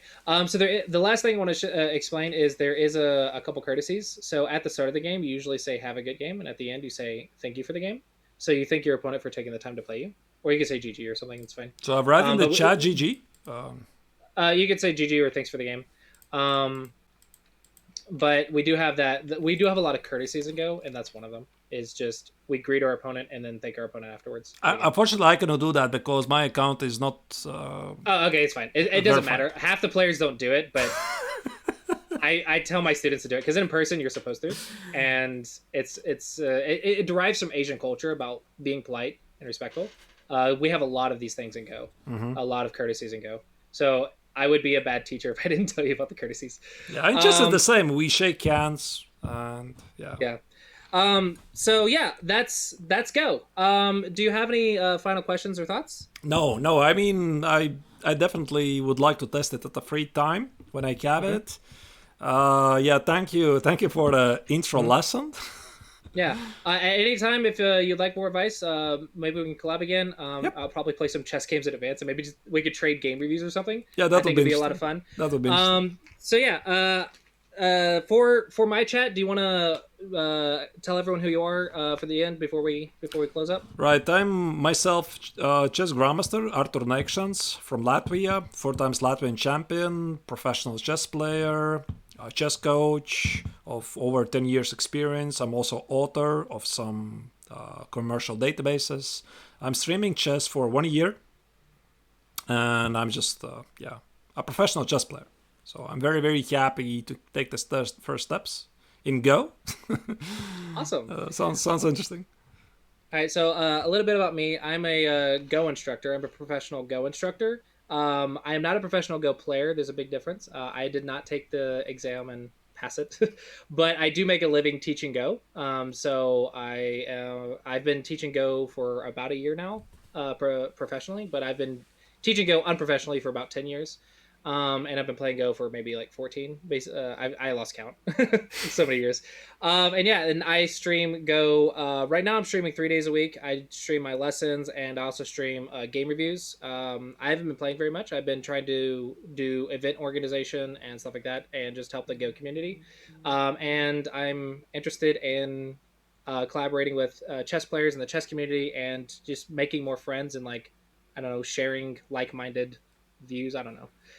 So yeah, very happy that we did this. Thank you so much for getting back and taking the time to collaborate. I think it was a lot of fun. Yeah, thank you. Yeah, that was interesting. I look forward to do more collabs at some point later. And myself, I'm also streaming 3 times a week at the moment. I can do it more. A very busy schedule. And normally I stream on Wednesdays, Fridays, Sundays at late afternoon European time, so something like 5 p.m. Central European time. So for Americans, I imagine that's an early morning. And I solve puzzles on Wednesdays. I do sometimes some educational stuff about chess. I call them boot camps. I have a playlist on my YouTube channel. It's still small, but that's the way I like it. And occasionally I'm organizing arenas, in chess tournaments for my chess club here in chess.com.